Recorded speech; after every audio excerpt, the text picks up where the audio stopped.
Tonight, we drift back through the corridors of time, where the glow of firelit streets and the echo of sandals on ancient stone whisper of a world long gone. A world vast, magnificent, and unforgiving.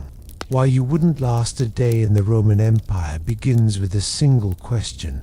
What would it truly feel like to wake up in a civilization both breathtaking and brutal, where the rhythm of life moved to the clang of bronze, the roar of crowds, and the quiet determination of ordinary people trying to endure another sunrise? Before we sink gently into that world, if you're watching this from the US, Europe, Canada, or anywhere else, feel free to comment what time it is where you're tuning in from. And if you enjoy these atmospheric journeys, don't forget to like, subscribe, and leave a comment so more travelers can join us on these nightly adventures. Now take a moment, get cozy, adjust your blanket, settle your breathing, let your body soften into rest.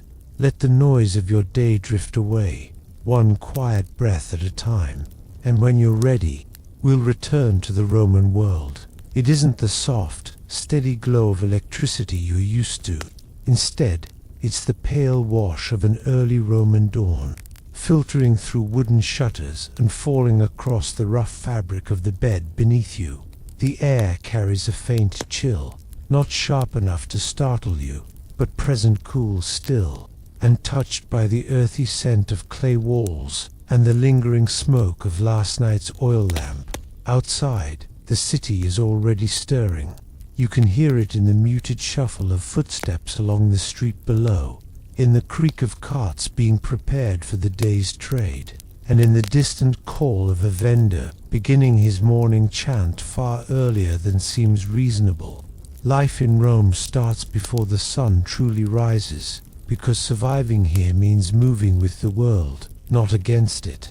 Your room is small, just large enough for a bed, a storage chest, and a few personal items.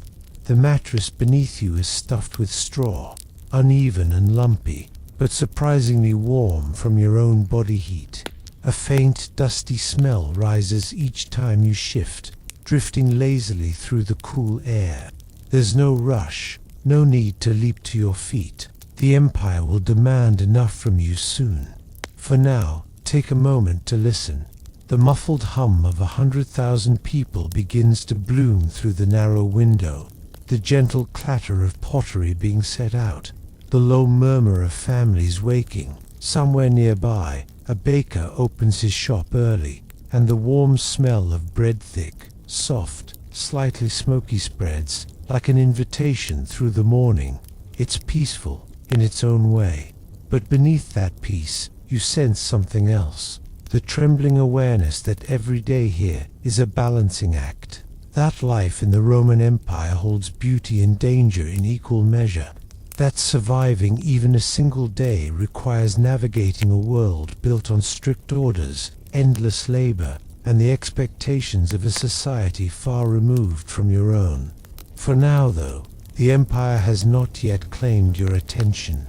You breathe in, letting the ancient air settle your thoughts. You exhale, letting the calm of this dawn wrap around you. And slowly, gently, Rome awakens around you. You rise slowly, feeling the coolness of the floor beneath your bare feet. The stone is smooth from years of use, just slightly chilled by the night. As you move, the muted sounds of the waking city grow clearer. The rumble of cartwheels rolling over uneven cobblestone, the soft bleating of goats being led toward the market, and the melodic call of a child running messages for a nearby shopkeeper. You push open the wooden shutter, and the morning light spills in soft, golden, and hazy with the gentle dust that always lingers in the Roman air. The street below glows in that early warmth. The buildings, packed tightly together, stretch up around you like ancient guardians. Their stone walls hold the cool of the night, while their clay roofs catch the sunrise with a sleepy gleam. When you step outside, the first thing you feel is the pulse of the city. Rome does not simply exist, it moves, like a great living animal, Even at this early hour, the streets are dotted with life. A woman sweeps her doorstep with slow, rhythmic strokes, the bristles whispering softly across stone. A pair of men carry baskets filled with olives, speaking in calm, low voices as their footsteps fall in gentle patterns. A young boy, barely awake, nibbles on yesterday's bread as he rubs sleep from his eyes. You breathe in deeply.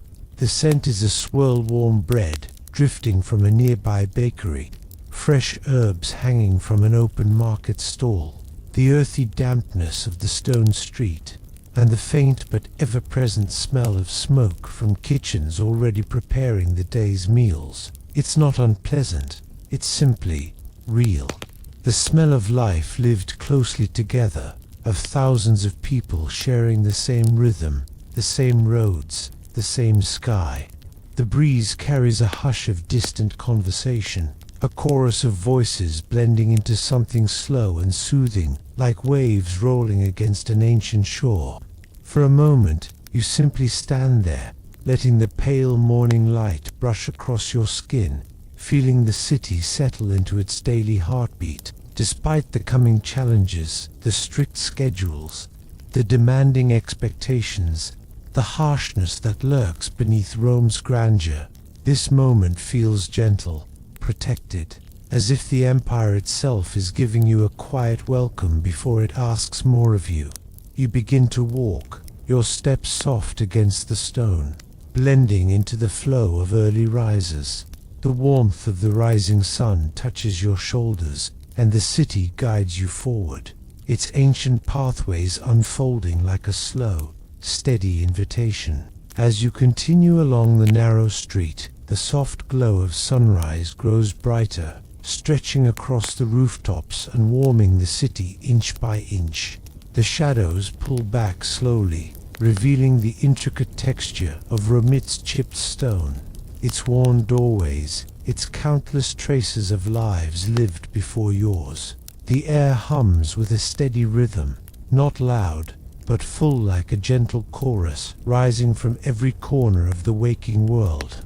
More people begin to appear now, emerging from homes and workshops with the same slow, purposeful calm. An elderly man steps outside with a clay cup of watered wine, taking small sips as he watches the street come alive. A pair of young girls walk hand in hand, their linen dresses brushing softly against their legs as their sandals tap lightly on the stones. A merchant pulls open the wooden shutters of his stall, each creak echoing lazily down the lane. The city doesn't rush, it unfolds. You merge naturally into the morning flow, carried along by the quiet momentum of those around you. The crowd thickens gradually, first a few scattered neighbors, then small clusters, and then long, slow-moving ribbons of people drifting toward the heart of the city. Their voices overlap gently, forming a calming murmur that feels almost like warm wind. Soft greetings, slow laughter, the low bartering of early traders testing the day's tone. A cart rolls past you, pulled by a patient grey donkey whose hooves clip lightly against the stone. The cart holds fresh vegetables, cabbage, onions, figs still wrapped in their morning dew. The farmer guiding it gives a quiet nod as he passes, his expression peaceful beneath a thatch of sun-bleached hair. Ahead, you catch sight of the first hints of the Forum, though still distant, the faint rise of taller buildings, the echo of larger crowds, the shimmer of early sunlight bouncing off pale marble. Rome's center is waking slowly, like a giant stretching its limbs after a long sleep. Yet even here, in the quieter districts, you can sense the weight of the empire, the expectations, the routines, the thousands of tiny motions that keep the city functioning. And though it may feel overwhelming, there's a gentle steadiness to it, an ancient rhythm built from centuries of mornings just like this one. As you walk, a warm breeze flows between the buildings. It carries with it the comforting smell of baking flatbread, the herbal sweetness of crushed basil, and the faint mineral scent of Roman stone warming under the sun. These scents drift around you like notes in a calming lullaby, inviting you deeper into the day. Your steps slow as you absorb the scene, letting your senses melt into the world around you. Each movement feels unhurried, each breath deep and grounding. Rome may be powerful, daunting, immense, but in this moment it is peaceful, and the day has only just begun. The farther you walk, the more the city opens around you, as if each step draws back another layer of Rome's ancient curtain. The narrow residential street widens gradually into a broader path lined with workshops, small shrines, and the steady shuffle of early travelers making their way toward the Forum. The sun is higher now still, gentle, still soft, but warm enough to coax the last traces of sleep from the city walls. Shops along the road come to life one by one. A potter arranges clay bowls outside his doorway, each one catching a glimmer of morning light on its smooth, pale surface. He works quietly, humming under his breath, the faint melody drifting through the air like a soft breeze. Further ahead, a seamstress pulls a bolt of fabric into place, letting it spill over her arms in folds of earthy red and muted blue. The cloth rustles softly, like leaves shifting in a slow wind. Everywhere, small details draw your attention. A cat stretches luxuriously on a warm stone step. The rhythmic grinding of a millstone hums from within a nearby bakery. A tiny shrine tucked into a wall glows with the flicker of a morning oil lamp, the scent of incense winding gently into the air. These moments, simple and unhurried, create a soothing rhythm and almost dreamlike pace that contrasts with the harshness Rome is known for. It feels as though the city is giving you space to adjust, inviting you into its routine with surprising tenderness. As the road widens further, more travelers join you. Their footsteps blend with yours in a soft, steady cadence. Some carry baskets filled with produce wrapped in woven nets. Others lead animals, goats, donkeys, a pair of chickens tucked under the arms of a boy too small for the job he's been given. They move with the confidence of people who know these roads intimately, but their expressions remain calm, unhurried. Above you, swallows trace gentle arcs through the morning sky, their wings cutting small, soft patterns as they dive and rise again. The faint scent of olive oil, warm and nutty, drifts from an open tavern preparing for the day ahead. Everything seems to blend into a peaceful tapestry, colors, sounds, scents, weaving together in slow, seamless harmony. Closer now, the distant heart of the city becomes clearer. You can hear the deeper hum of the Forum voices overlapping in a steady chorus, tools clinking in the hands of craftsmen, the soft beat of sandals on marble steps. Even from afar, the energy feels different, broader, denser, more alive. But for now, you remain on this calmer stretch of road, letting the gentle pace guide you. The weight of the empire still rests in the distance, waiting for you to enter its vast embrace. Yet here, in the soft morning light, everything feels manageable, like the ancient world is unfolding for you piece by piece, slowly enough to understand, slowly enough to breathe. Your steps continue forward as Rome reveals itself, patient and timeless. The road begins to widen more noticeably now, opening like a slow breath drawn by the city itself. Buildings rise taller on either side, still humble compared to the marble giants waiting deeper within Rome, but sturdier, busier, more purposeful. The air shifts subtly. It carries a new undercurrent, a deeper hum of activity, as though the city's pulse grows stronger with every step you take. You're not quite in the Forum yet, but you're entering the realm where its influence begins to spill outward like ripples from a stone dropped into a vast pool. The flow of people around you thickens. Their pace is still calm, still unhurried, but they move with clearer direction now, like leaves drifting toward the same gentle current. A pair of scribes walk side by side, murmuring softly about ledgers and upcoming transactions. Their wax tablets rest cradled in their arms, the styluses tucked neatly behind their ears. A vendor pushes a small cart filled with figs and dates, the fruit glistening with early dew as he calls out in a voice that's warm, melodic, and not yet sharpened by the long day ahead. You hear the soft ring of metal being shaped in a nearby workshop, a faraway tink. Tink tink that repeats with slow, steady rhythm. Each strike is spaced evenly, almost soothing, like the distant beat of a drum marking time. The blacksmith within works with measured patience. The morning is long, and the day's heat has not yet settled on the city. A gentle breeze wanders down the road, brushing lightly against your face.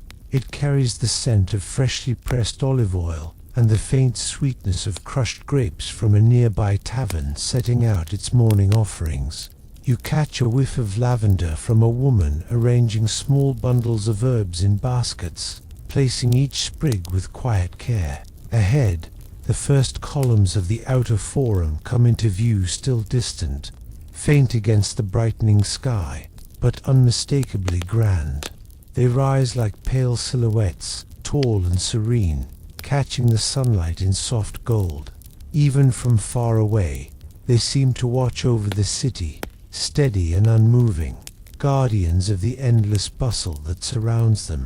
The crowd's murmur deepens as more voices join the morning chorus. People speak in low tones, their conversations blending into a soothing blanket of sound. You hear traders discussing routes, families planning their errands, travelers commenting quietly on the calmness of the early hour. Every voice seems softened by the morning, a collective hush that makes even the busiest street feel gentle.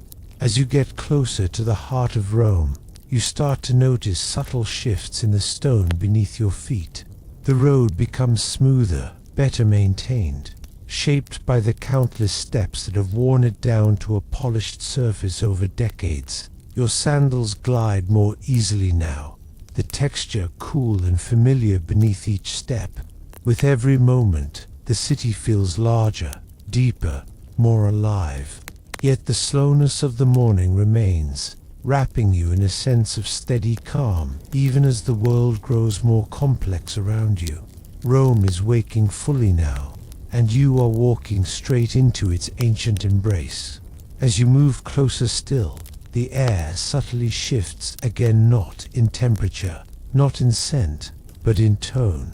It feels fuller here, as if the atmosphere itself thickens with history, duty, and expectation. The outer forum is not yet the grand heart of Rome, but it is the threshold, a liminal space, a place where ordinary life begins to merge with the empire's vast machinery. The buildings surrounding you grow taller and sturdier, their stonework smoother and more deliberate. Small shops give way to larger establishments, grain cellars, scribes' offices, workshops belonging to skilled artisans whose reputations stretch across entire districts. Their doors stand wide, welcoming the soft morning light. A group of women walk ahead of you, their tunics dyed with subtle hues, bronze, olive green, soft clare red. Their sandals tap gently against the stone as they carry baskets woven from reeds, filled with fresh bread, still warm from the ovens. A few steps behind them, a pair of men lead a mule draped with sacks of grain, its hooves making a steady rhythm that blends effortlessly with the growing hum of voices. To your left, a small fountain bubbles quietly, its water catching the sunlight in delicate sparkles. People pause here only briefly, dipping their hands into the cool flow, letting the droplets slide over their fingers before continuing on their way. The sound of water, soft, steady, soothing, flows through the space like a calm heartbeat. The light grows brighter as the sun climbs higher. It warms your shoulders, reflects softly off worn marble, and paints the city in shades of gentle gold. Dust rises in slow swirls where carts roll past, drifting upward before settling lazily back to the road, each particle glowing for a moment in the morning light. You pass a group of young boys delivering messages, each one clutching a small scroll. They move quickly but not frantically, weaving through the crowd with familiar ease. Their laughter rings out in occasional bursts, light, airy, harmless in the quiet morning air.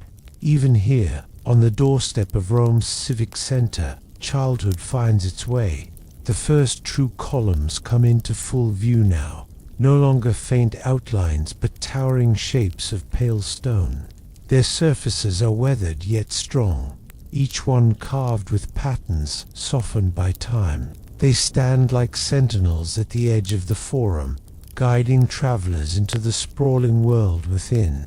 You feel a shift inside yourself too, not anxiety, not fear, just an awareness that the day is growing larger around you. Rome isn't simply a place to walk through. It is a presence, an ancient force that touches everything. And as you approach its central spaces, the air hums with a quiet energy, like a gentle drumbeat pulsing beneath everyday life. Still, for now, the journey unfolds slowly, peacefully. The crowd remains calm, the breeze light, the sounds soothing in their steady, familiar repetition.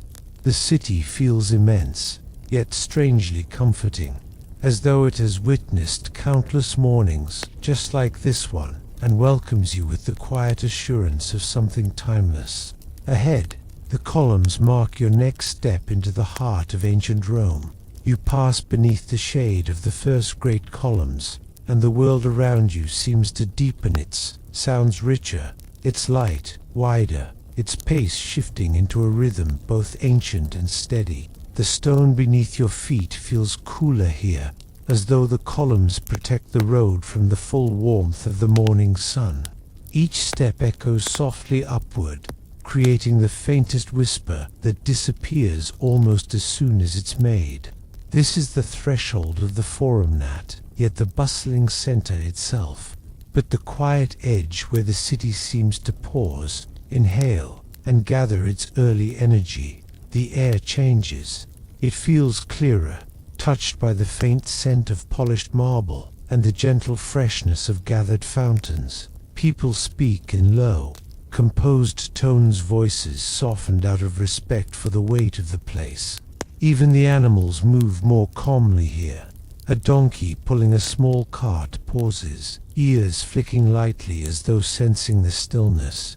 To your right, a line of stone benches runs along a wall, their surfaces smoothed by centuries of visitors. A few early risers sit there, adjusting their sandals or reviewing small scrolls before beginning their tasks for the day. One man traces lines of text with a slow fingertip, his expression peaceful and focused, breathing in the calm that seems to rest over the entire area. The light shifts again as you walk forward, slipping between columns and casting long, graceful shadows that stretch across the ground like soft, silent guides. Above you, birds perch on the fluted ridges of the stone, their tiny movements adding a delicate animation to the otherwise still architecture. Their chirps are gentle, sparse, and almost melodic notes that seem to blend with the distant murmur of the waking Forum. A breeze glides through the space, cool and refreshing, carrying with it the faint aroma of crushed thyme from a nearby vendor preparing bundles of fresh herbs. It mingles with the subtle mineral scent of marble warmed by the climbing sun. The mixture is calming, earthy, clean, ancient. As you move deeper between the columns, the crowd thins just slightly, creating pockets of quiet where time feels slower, almost suspended. Each footstep echoes softly, mingling with the quieting sounds of the city behind you. The deeper hum of the Forum ahead grows richer, but not louder, just more present, as though gently calling you forward. This place, this threshold, feels like a moment of transition. You're leaving the everyday Rome of small shops and simple tasks, and stepping toward the Rome of ideas, politics, trade, and history's ever-turning wheel. Yet not a hint of rush touches you. Everything remains calm, deliberate, wrapped in the soothing pace of a morning that seems to stretch endlessly. You breathe in deeply. The coolness fills your lungs. The stillness steadies your thoughts. Ahead lies the grand heart of the empire. But here, in this quiet moment beneath towering stone, the world feels gentle, inviting you to enter slowly, one peaceful step at a time. Stepping beyond the last line of columns, you enter a broad, open space where the Forum begins to reveal itself, not in a rush, not with overwhelming grandeur, but with a gentle, unfolding presence. The early morning light settles over everything like a warm, golden veil, softening hard edges and giving the entire expanse a dreamlike glow. It feels as though the city is offering you a quiet welcome before the day grows louder, busier, more demanding. The ground beneath your feet shifts from smooth stone to a mix of packed earth and polished pathways, each one worn by countless footsteps across the years. Every surface carries a subtle warmth from the rising sun, not hot, just pleasantly mild, as if the city itself has stretched awake and is basking in the comfort of the new day. Around you, people move with slow purpose. Nothing feels rushed, nothing feels sharp. A pair of older men stand near a small statue of a household deity, speaking softly as they compare notes on the day's tasks. Their voices blend with the smooth murmur of the Forum, creating a calming background hum that feels steady and grounding. The soft flutter of their togas adds a gentle, rhythmic rustle to the air. Nearby, a young woman carrying a basket of clay tablets walks carefully across the square. The tablets clink lightly with each step she takes, producing a sound that's delicate, almost musical. She moves with the peaceful certainty of someone who has walked these paths many times before. At the far end, a cluster of merchants begin arranging their goods for the day. They work methodically, laying out bolts of fabric in muted earth tones, stacking jars of olive oil, positioning small wooden boxes carved with simple designs. Their movements are quiet and practiced, as if they know the day will bring enough noise on its own, and there is no need to disturb the gentle stillness of morning. The air is filled with the softest blend of scents: warm bread drifting from a nearby stall, fresh herbs tied in bundles, a faint trace of incense from a small altar where someone has left an early offering. Everything mixes into a calm, soothing fragrance that settles in your senses like a warm blanket. A light breeze sweeps through the open space, brushing across your face with the coolness of shade and the warmth of sun intertwined.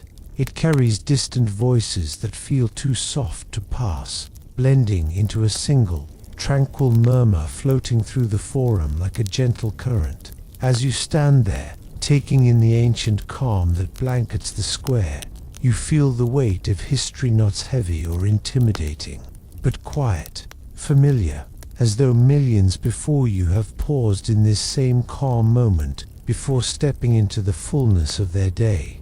Rome is vast, powerful, complex, but here, in this still, slow morning, it feels peaceful, steady, almost tender. You breathe in once more, letting the calm settle into your bones. The day will grow more demanding soon, but for now, you are simply part of Rome's waking breath. You drift deeper into the open expanse of the Forum, where the early morning sunlight stretches across wide pavements and casts long, gentle shadows from the statues that rise like silent guardians. Their forms, weathered yet dignified, stand poised in calm stillness, each one carved with care centuries before you arrived. Some represent emperors with stern, noble faces. Others depict gods, their marble expressions softened by time and the soft golden light. The shadows they cast move slowly as the sun climbs, shifting like a quiet tide rolling across stone. A nearby statue of a toga-clad statesman catches your attention. His features have been smoothed by countless years of wind and sun. But there is something serene about him, a kind of patient wisdom etched into the tilt of his chin, the subtle curve of his robe. Pigeons perched softly on the edges of his pedestal, cooing in calm, melodic tones as they preen their feathers. You pass beneath the statue's gaze, feeling almost as though you've stepped into the presence of someone ancient and thoughtful, someone who once stood in this same place as the city around him breathed and evolved. The Forum at this hour feels like a living mosaic, each person, each sound, each breath a tiny tile fitted into a grand, unhurried design. Groups of artisans stand in small circles, laying out simple tools in the soft dust. Their movements are slow and steady, as if they're conserving their energy for the long day ahead. A few sweep the area around their stalls with broad, gentle strokes, sending faint clouds of dust drifting into the sunlight like glowing mist. A scribe sits on a low step, near enough for you to hear the delicate scratch of his stylus across a wax tablet. His motions are rhythmic, meditative: press, slide, lift, repeat. The sound mingles with the far-off trickle of water from a fountain and the murmured conversations that float lazily through the air. Even the animals seem touched by the calm of the hour. A donkey stands tied near a pillar, blinking slowly as it nibbles from a bundle of hay. A pair of small dogs doze in a patch of sunlight, their breathing soft and steady. Birds hop lightly across the ground, pecking gently at crumbs left from the day before. And all the while, the breeze continues its patient wandering, brushing lightly against your skin, carrying the earthy scent of stone warmed by sun, and the faint sweetness of figs from a nearby vendor's basket.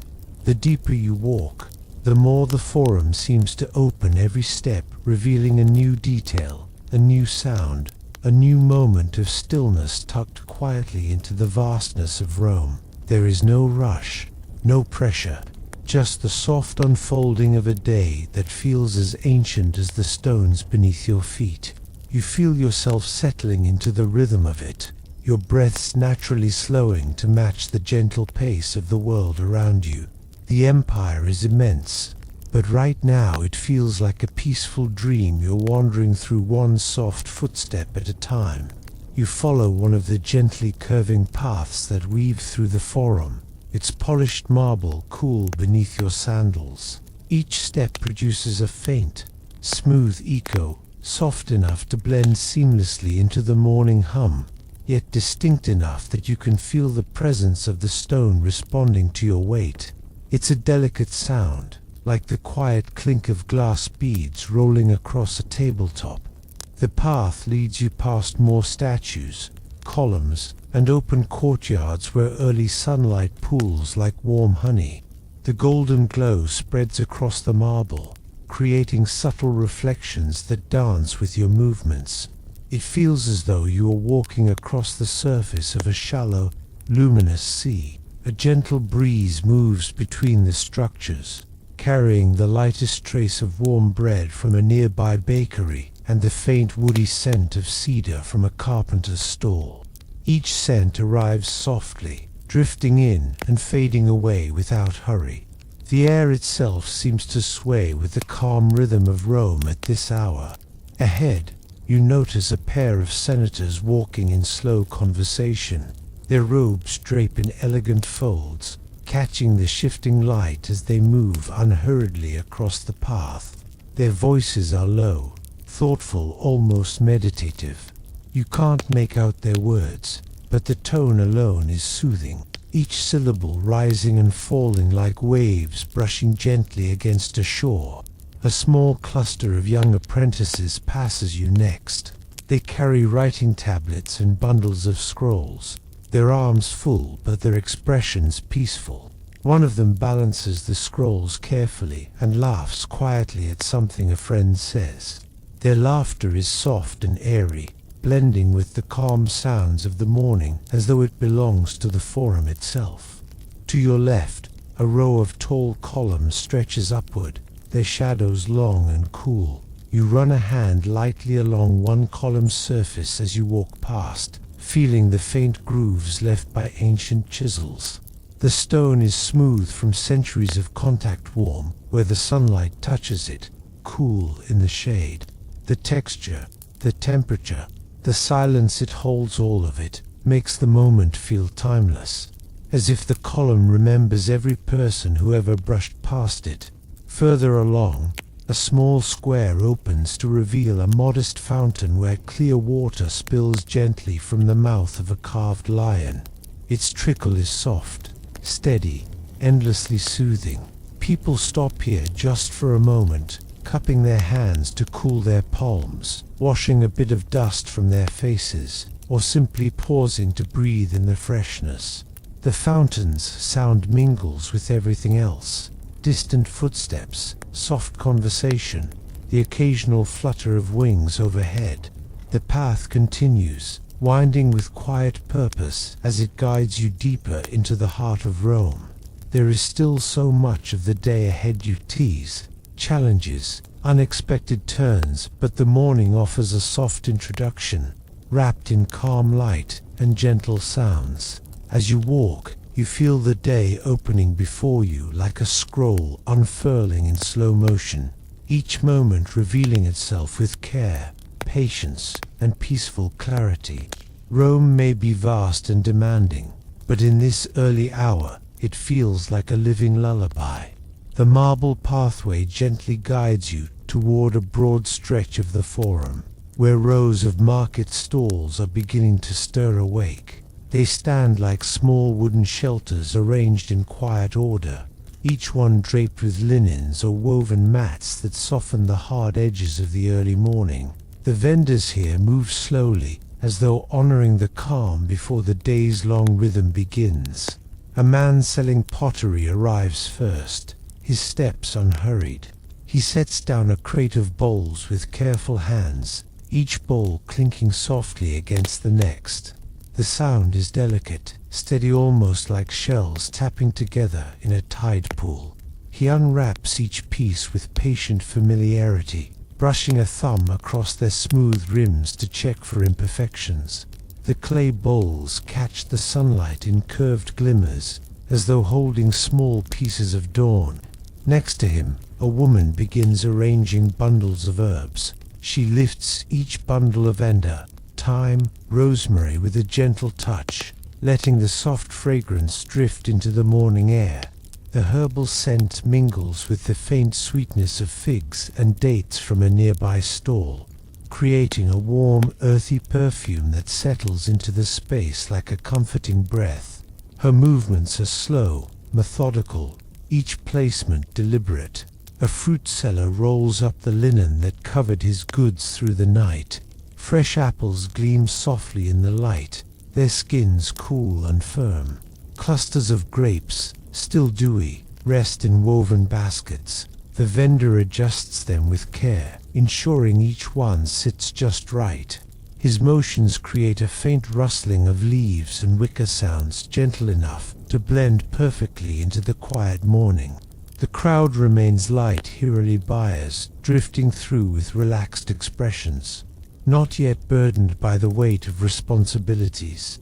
An older woman in a soft, faded shawl pauses at a stall, lifting a fig and pressing it lightly to test its ripeness. Her hands are slow and warm, her posture calm. She exchanges a few quiet words with the vendor, their conversation drifting quietly into the warm air like the softest melody. A dog wanders between the stalls, tail swaying lazily. The vendors greet it with soft pats and murmured affection. The dog pauses near a bread stand, sniffing the air with gentle curiosity before curling up in a shady corner.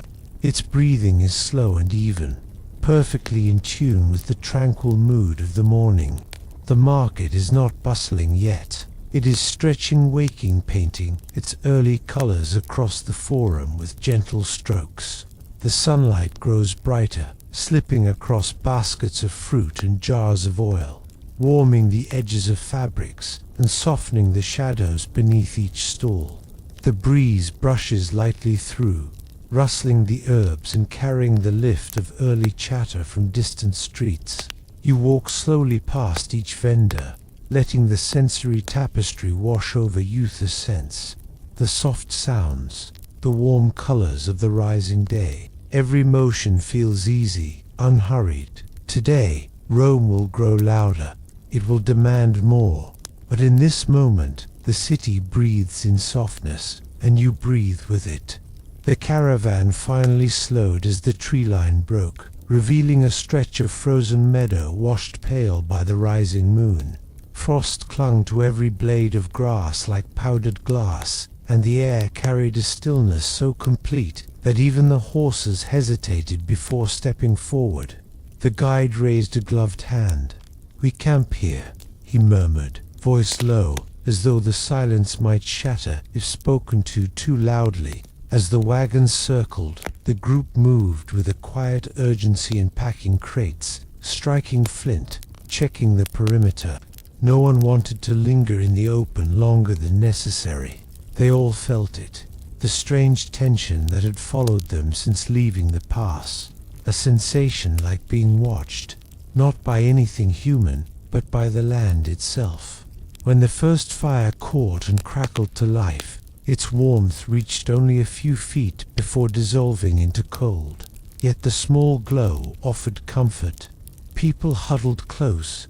Someone brewed a pot of tea that steamed like a tiny ghost rising into the night. Then came the sound, soft at first, too soft to determine direction. A thin, metallic hum weaving between the frozen reeds, swelling just enough to raise the hairs on the back of every neck. One of the guards turned sharply. "Did you all hear the sound?" Stopped, cut clean, as if a blade had sliced it out of the air. The meadow went silent again, but the silence felt crowded. No one sat down after that. They didn't know what was out there in the dark, but they knew it had just taken interest in them. No one slept. The fires, 3 of them, now burned in a loose triangle, their light trembling across the frost-slick meadow. Shadows stretched long and thin, merging with the edge of the forest, where the darkness looked almost liquid. The hum hadn't returned, but that somehow made things worse. People feared the things that stayed quiet. The guide paced the perimeter, lantern in hand, its glow swaying like a drifting star. Every few minutes he'd pause, tilt his head, and listen. He'd been traveling this region for 20 years, but nothing in his expression suggested recognition, only unease. By midnight, the temperature had dropped hard, breath fogged thick, and frost formed on lashes and scarf edges. A young traveler wrapped herself tighter in her wool cloak. "What do you think it was?" she whispered.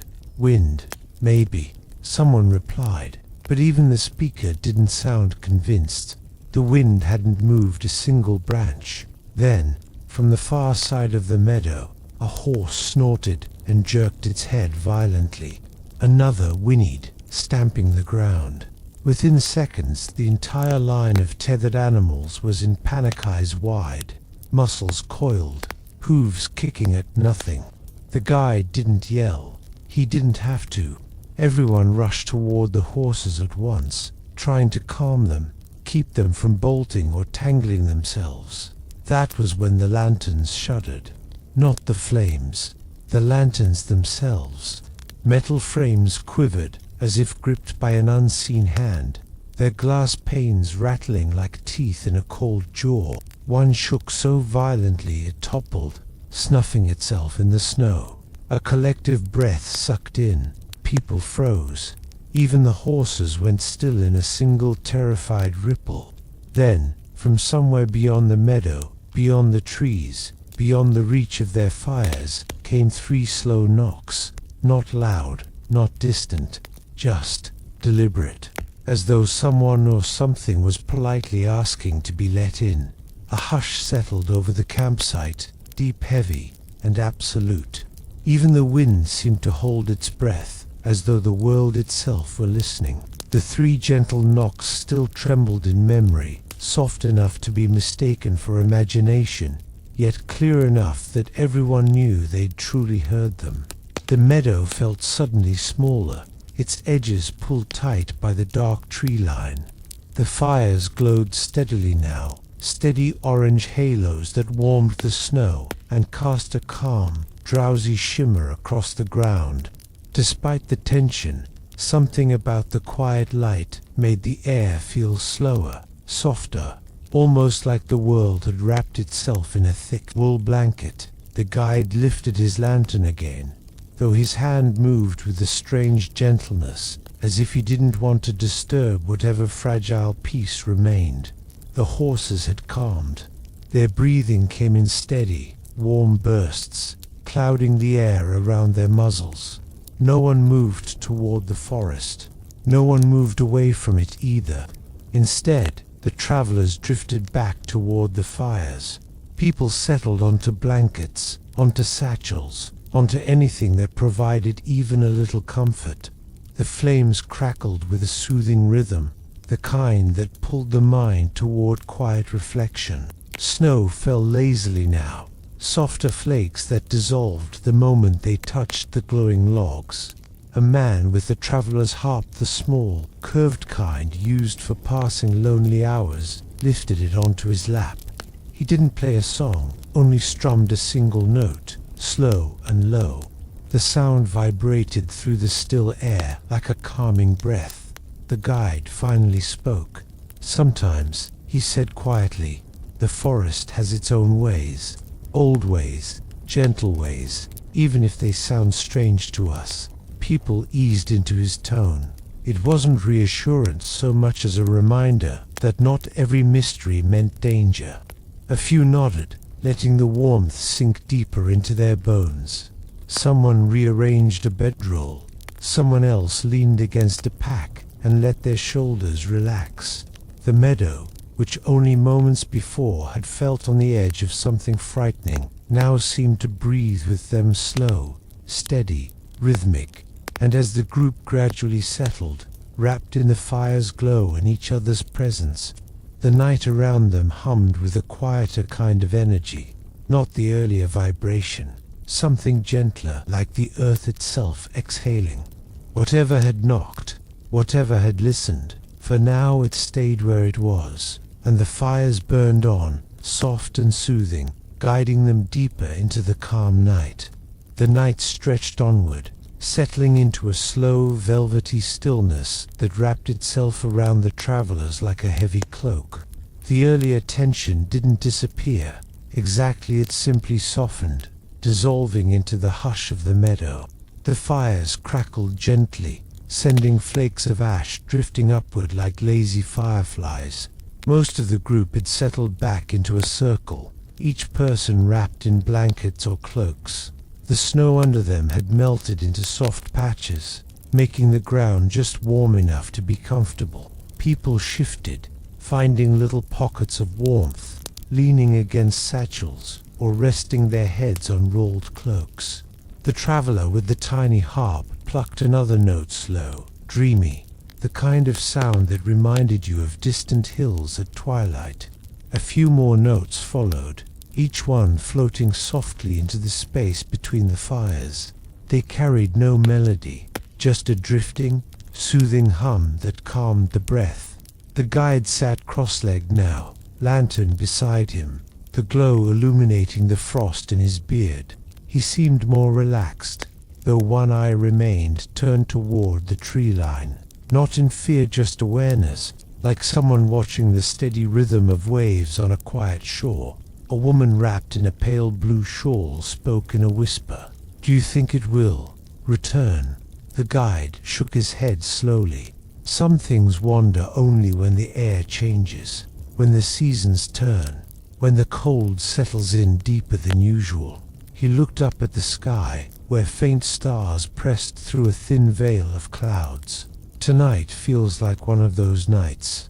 The fire popped softly, sending a warm ember tumbling onto the snow before fading into darkness. A warm woody smell drifted through the air as someone placed a fresh piece of cedar onto the flames. It crackled with a sharp brightness at first, then mellowed into a soft glow that bathed the group in dusky gold. The scent curled around them, earthy, grounding, serene. A slow calm fell over everyone. Shoulders lowered, breaths deepened. The sounds of the meadow, small, nearly imperceptibly, began to re-emerge. The faint rustle of dry leaves, the distant creak of tree branches shifting under frost, the soft whisper of falling snow. No knocks, no vibrations, just the night, settling like powdery snow around them. Even the horses, once frantic with fear, now stood quietly, tails flicking lazily, heads lowered, muscles relaxed.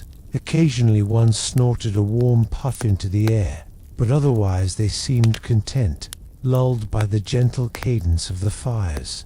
And slowly, one by one, the travelers began drifting closer to sleep, not fully, but into that delicate space between awareness and rest, where colors soften and sounds stretch gently into the edges of dreaming. Whatever came earlier belonged to another moment. This one belonged to stillness. The night deepened, settling into a rich and velvety quiet, the kind that makes every sound feel soft and far away. Snowflakes floated down in slow spirals now, as though even gravity had grown sleepy. They softened the edges of the fire's glow, catching the light and drifting like tiny golden sparks, before dissolving into the warm patches of earth around the flames. Most of the travelers had eased into comfortable half reclines, wrapped in cloaks that rustled gently whenever someone shifted. A few sat upright, but even they leaned forward slightly, cradled by the warmth of the fires and the soft hush of the meadow. The earlier anxiety had become something else, entirely something still, reflective, almost meditative. One of the younger travelers, no more than 16, sat closest to the fire, drawing slow lines in the snow with a stick. Not words, not symbols, just wandering shapes that trailed behind his hand like drifting thoughts. The firelight shimmered across his face, giving him the look of someone listening to a very distant lullaby. The meadow stretched outward around them, dark but peaceful. The tree line, though deep and shadowed, no longer felt like a barrier. It felt like a quiet audience, branches interlaced like folded hands. Nothing stirred within. Even the earlier memory of the knocks seemed to have folded itself into the forest's silence, tucked away like a story told too early in the night. The guide inhaled deeply and closed his eyes for a moment, letting the cold air and cedar-scented smoke fill his lungs. When he opened them again, the sharpness from earlier had faded. Only calm remained. "You know," he murmured, voice slow and softened by the hour, "traveling these roads, you learn something about the night. It isn't always trying to warn you. Sometimes it just wants you to listen." A soft murmur of agreement rippled through the group, gentle as the snow settling on wool cloaks. Another log was placed onto the fire, and sparks scattered upward, drifting toward the low clouds. They rose like tiny lanterns before winking out. The heat radiating from the flames spread in a comforting wave through the circle, warming hands, faces, and the spaces between chilled layers of clothing. Someone passed around a small leather flask of warm spiced water, infused with herbs that made the breath feel deeper and the chest feel lighter. People took small sips, letting the heat linger on their tongues before handing it to the next pair of waiting hands. A sense of shared quiet settled over them all. Not the fearful kind, the gentle kind that happens when a group realizes they're safe together. The harp player strummed again, a few careful notes that drifted across the meadow like soft ripples on a still pond. The sound was barely music, more like a warm breath given shape. For the first time since the journey began, the night didn't feel vast or threatening. It felt enormous. Yes, but kindly enormous. Like the sky was a blanket and the earth a thick, welcoming mattress beneath it. And though no one said it aloud, each traveler felt the same quiet truth. They were being watched over by each other, by the fires, by the calm that had finally settled. The forest held its silence. The stars peeked through the clouds, and the night wrapped everything in its slow, soothing embrace. The night moved gently onward, the hours stretching like soft fabric pulled slowly across the sky. The fires had burned down into glowing beds of embers now warm, pulsing cores of orange and rose gold that cast a steady, breathing light. Every so often, one would crack softly, sending a sliver of brightness across the snow before fading like a sigh. Around the circle, the travelers shifted into more restful postures. Blankets rustled, cloaks settled, shoulders relaxed further as the cold grew less biting and more crisp, a quiet partner to the warmth of the embers. The meadow felt like a sheltered hollow, a cup-shaped cradle holding the group in its quiet embrace. The guide rose slowly, careful not to disturb the fragile command, took a few steps toward the center of the fire's light. His boots made soft impressions in the thin layer of snow, each step deliberate. When he reached the embers, he crouched down and drew a slow line in the snow with a gloved finger, much like the younger traveler had done earlier.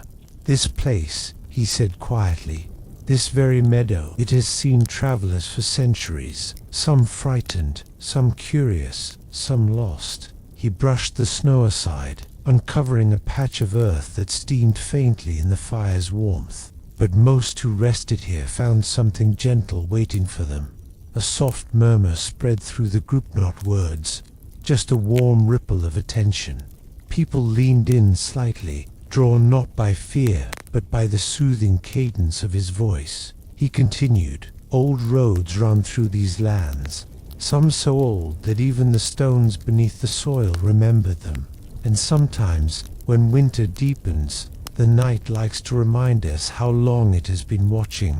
The wind carried his words gently away, letting them settle like snowflakes in the minds of the listeners. One of the horses gave a long, contented sigh, a low, steady breath that drifted like mist. Another shifted its weight, hooves pressing softly into the earth. The animals, too, seemed at peace now, their earlier panic long dissolved into the surrounding calm.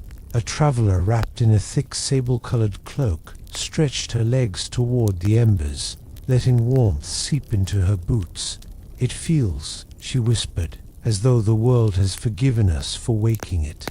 The guide gave a small, quiet smile. Perhaps it never held anything against us in the first place. Snow drifted lazily around them, catching the ember light in a soft shimmer. Some flakes landed on blankets and cloaks, melting instantly into tiny beads of water. Others gathered on the edges of satchels and boots, forming delicate, frost-tipped outlines. The harp player plucked another note, just one, and let it hang in the air. The sound blended with the gentle creak of tree branches at the meadow's edge, creating a harmony so subtle that it felt more like a shared breath than music. The sky above shifted, clouds parting slowly, carefully revealing a few shy stars glimmering like tiny campfires in the vastness. Their faint light mingled with the warm glow below, creating a soft dome of calm around the group. The night didn't feel deep anymore. It felt deeply kind, wrapped in warmth, in silence, in one another's quiet company. The travelers allowed themselves to drift closer to rest. Eyes fluttered, thoughts slowed. The world softened around the edges, and somewhere out in the forest far, far beyond the glow of the fires, something ancient and gentle resumed its wandering, unhurried, unthreatening, content to let the travelers dream in peace.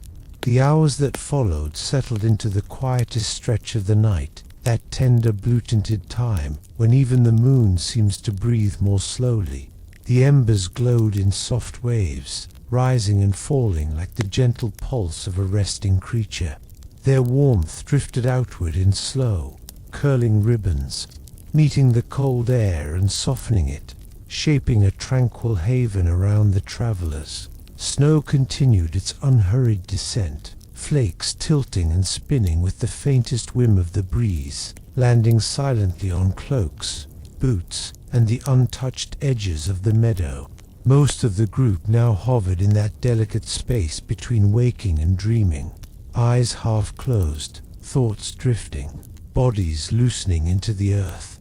There was no hurry for sleep, no urgency, just a quiet invitation the world offered with open hands. The younger traveler who had traced lines in the snow earlier now lay on his side, head resting on his folded cloak. His drawn shapes had softened, nearly erased by melting snow, but their faint curves remained ghostly, like memories of thoughts that didn't need words. Near the fires, a pair of older travelers sat shoulder to shoulder. They weren't speaking, but their quiet companionship added a warmth all its own. Their breaths made small clouds that drifted upward and mingled, dissolving together in the ember light. The harp player finally set the instrument aside, not abruptly, just with the gentleness of someone placing a sleeping child down. He wrapped himself in his blanket, leaned back, and let his gaze drift upward to the slowly clearing sky. A few brighter stars had emerged now, glowing softly, like they too had been waiting for the night to settle. The guide remained awake, though even he looked softened by the hour. He paced only once, checking the horses, adjusting a blanket, making sure a saddlebag didn't sit too close to the embers. Then he returned to his place, sinking onto a folded cloth beside his lantern. He lifted the lantern's handle, turning it slightly so the light cast a wider, more comforting glow over the circle. The flame inside flickered, not with fear or urgency, but with a warm, steady confidence. Some nights, he murmured quietly, not to anyone in particular, the world asks us to slow down, to listen to the places we pass, to hear how they breathe. A soft sigh of agreement floated from somewhere across the circle. And indeed, the meadow had begun to breathe, not with sound, but with feeling. A gentle rhythm pulsed through the snow beneath them, the countless tiny crystals shifting, settling, warming in places and cooling in others. The forest beyond seemed to sway ever so slightly in unity with the stillness, branches brushing softly as though in conversation with the night. Nothing stirred that did not want to comfort, nothing moved that wished to startle. The world had grown hushed, protective, serene. Even the memory of the earlier knocks had faded into something distant, softened by the night's slower pulse. Whatever mystery had passed through the forest seemed content to leave the travelers to their peace, wrapped in fading warmth, drifting thoughts, and soft falling snow. The group felt themselves slowly surrendered to the night's lullaby made of silence, emberlight, and the ancient calm of winter.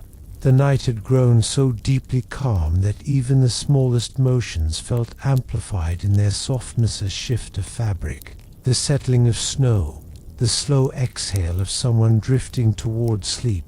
The meadow, once tense and uncertain, now cradled the travelers in a hush so complete it felt almost like a whispered blessing. The embers glowed with a gentle, rosy hue, no longer bright enough to cast shadows, but warm enough to paint faint halos across the half-sleeping faces gathered around them.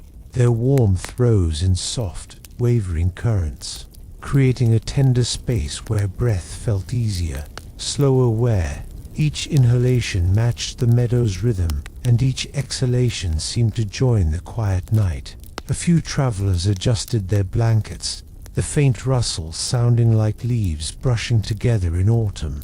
One person turned onto their back, gazing up at the sky as more clouds drifted apart, letting starlight seep through in pale silver threads. The stars shimmered quietly, almost shyly, as though not wanting to disrupt the gentle mood. The horses, too, had succumbed to the peace. They stood in still silhouettes near the edge of the fire's glow, heads lowered, tails still. Every so often, one would flick an ear or shift a hoof, but even these movements were unhurried, as if the calm had flowed through their very bones. The guide leaned back on his hands, legs stretched toward the embers, his lantern resting beside him. Its flames swayed slightly inside the glass, moving with the slow current of air that passed between warm and cold. He looked around the circle, his expression softened by the kind of quiet contentment that came only after hours of tension gently melting away. "You can feel it, can't you?" he whispered, voice low as a drifting feather. "That sense the night gives us when it decides to be kind." Someone nodded without opening their eyes. Another murmured, "It feels safe." The guide smiled, not broadly but with that subtle warmth that glows deeper than a grin. "In some places," he said, "the night watches over travelers, not to test them, but to ease them. Old lands have their own ways of welcoming those who pass respectfully." A breeze moved through the meadow, soft as a breath, cool as a silk ribbon gliding over skin. It carried the scent of pine from the forest's edge and the faint sweetness of snow, a blend that felt soothing and pure. Cloaks rustled lightly in response, and a few people pulled theirs closer, not from fear, but simply to savor the comfort of being wrapped in warmth amid the winter air. Snowflakes continued to fall, slower now, as if growing sleepy themselves. They gathered softly on the ends of branches, on the tops of boots, along the folds of blankets. Some caught the embers' glow, lighting up like tiny lanterns before melting into nothingness. The meadow's silence deepened, not heavy, just calm. A calm that felt like a story being told without words. Slowly, the group began to drift into near sleep, that gentle space where thoughts stretch long and soft, where the mind wanders but doesn't hurry. A few heads bowed, a few eyes blinked slower and slower. The world's edges blurred into warmth and softness. The night watched over them, quiet, patient, ancient. Nothing pressed in, nothing asked for anything. Just the promise of rest, carried on the breath of winter, and the fires fading, glowing, kept their slow, steady vigil. The deep hours before dawn settled over the meadow like a great, gentle blanket, thick enough to soften every sound and slow every breath. These were the quietest moments of the night, the ones that felt suspended between worlds, where time stretched out in long, velvety strands, and the boundary between waking and dreaming blurred into something beautifully indistinct. The embers glowed low and steady, no longer flickering but pulsing, as though they breathed along with the travelers. Their soft, reddish light pooled across the snow, warming the air just enough to keep the cold from biting. In that warm glow, the meadow looked almost otherworldly, golden patches surrounded by silver shadows, all held within the hushed embrace of winter. A few travelers had drifted fully into sleep, their breaths deep and slow. Others hovered in the quiet place just before dreaming, where thoughts drifted like soft mist, unhurried and tender. The rustle of a blanket, the faint shift of a boot, the gentle sigh of someone settling deep, a rich sound added to the peaceful rhythm, none disturbing the fragile calm. Closer to the tree line, the horses stood like statues carved from shadow, but even in stillness they radiated peace. The rise and fall of their flanks was steady, their ears relaxed, their tails hanging softly. Every now and then, one would flick an ear or exhale a warm plume of breath that shimmered briefly in the dim glow before fading into the night. The sky continued clearing little by little, the stars growing brighter as the clouds thinned. They glinted softly above the meadow, each one casting a faint silver glimmer over the world below. Their light mingled with the ember's warmth, creating a soft balance, cool above, warm below, but made everything feel perfectly weighted, perfectly at rest. The guide remained awake, though even his posture had softened. He sat with his back against a travel sack, one hand wrapped around his lantern's handle. The flame inside the lantern danced slowly, casting a halo across his face that made his expression look peaceful, thoughtful, almost nostalgic. He closed his eyes, listening not for danger, but for the gentle sounds that marked a safe camp. The soft breaths of sleeping travelers, the shifting of snow beneath a restless foot, the distant, almost musical groan of winter branches adjusting to the cold. These were the sounds he trusted, the sounds that told him the night had accepted them. After a long moment, he spoke barely above a whisper, almost as if he were afraid to disturb the dreams forming around him. Some journeys gift us with nights like this, nights that remind us the world isn't always harsh. Sometimes it simply lets us rest. His words floated through the air like warm steam, soft enough that only those hovering between sleep and waking heard them. But that was enough. Their faces eased a little more, their breaths slowing into a shared rhythm that made the entire camp feel united when quiet, peaceful being resting beneath the gentle winter sky. The meadow seemed to listen. The forest seemed to nod. Even the stars appeared to soften their glow, as if lowering their voices. All around the world grew still deeply, beautifully, safely still. There was no sign of the earlier mystery, no knock, no tremor, only the calm that comes when the night decides to keep watch for you. Wrapped in warmth and silence, the traveler sank deeper into rest, embraced by a peace that felt ancient and enduring. The night, now fully settled into its deepest quiet, stretched across the meadow with a softness that felt almost protective. Everything, the snow, the air, the trees seemed to breathe in a slow, synchronized rhythm, creating a gentle hush that wrapped itself around the travelers like a warm, invisible quilt. The embers had grown smaller, but not weaker. They still glowed with a tender, peach-colored warmth, nestled deep within the fire pits like tiny suns resting in their cradles of ash. Every so often, one would flare faintly, releasing a soft wave of heat that drifted outward and warmed the hands or boots nearest to it. The sky above had opened completely now, a vast dark canvas studded with stars, some faint, some bold, all shimmering with a quiet patience. They seemed to lean closer to the earth, as though keeping company with the sleeping travelers.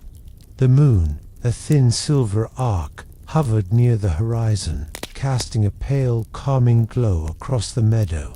Most of the group had surrendered to sleep. Their breaths rose and fell in long, peaceful waves. A few murmured in their dreams, soft whispers carried off by the breeze.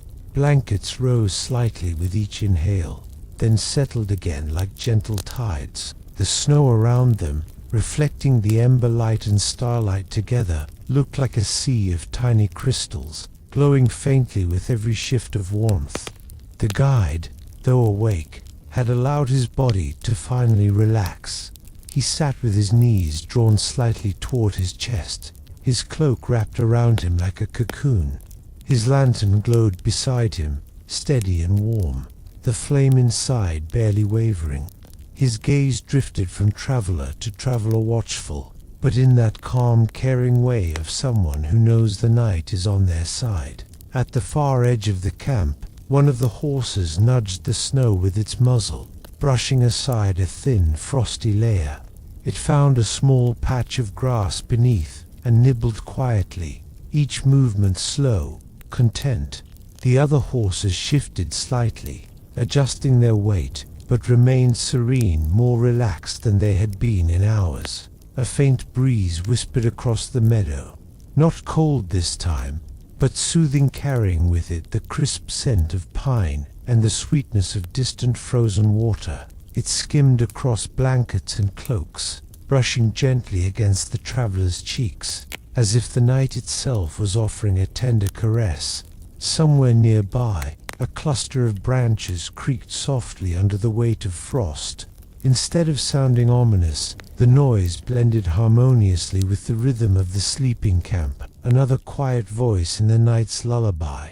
The guide closed his eyes, listening to it all, to the breaths, to the breeze, to the soft groan of trees, to the steady heartbeat of winter laid out beneath the stars. This, he whispered to himself, is why we journey. For nights like this, he wasn't speaking to anyone in particular, yet the night seemed to hear him. The breeze softened further, the embers pulsed warmly, even the sky appeared to dim its shine, just a fraction, as though settling more deeply into its quiet watch.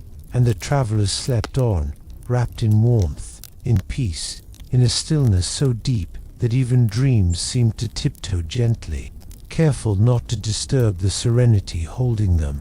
The world felt ancient in its calm, timeless, patient, safe, and dawn, though still far away, waited kindly beyond the horizon and hurried, respectful of the night's gentle gift.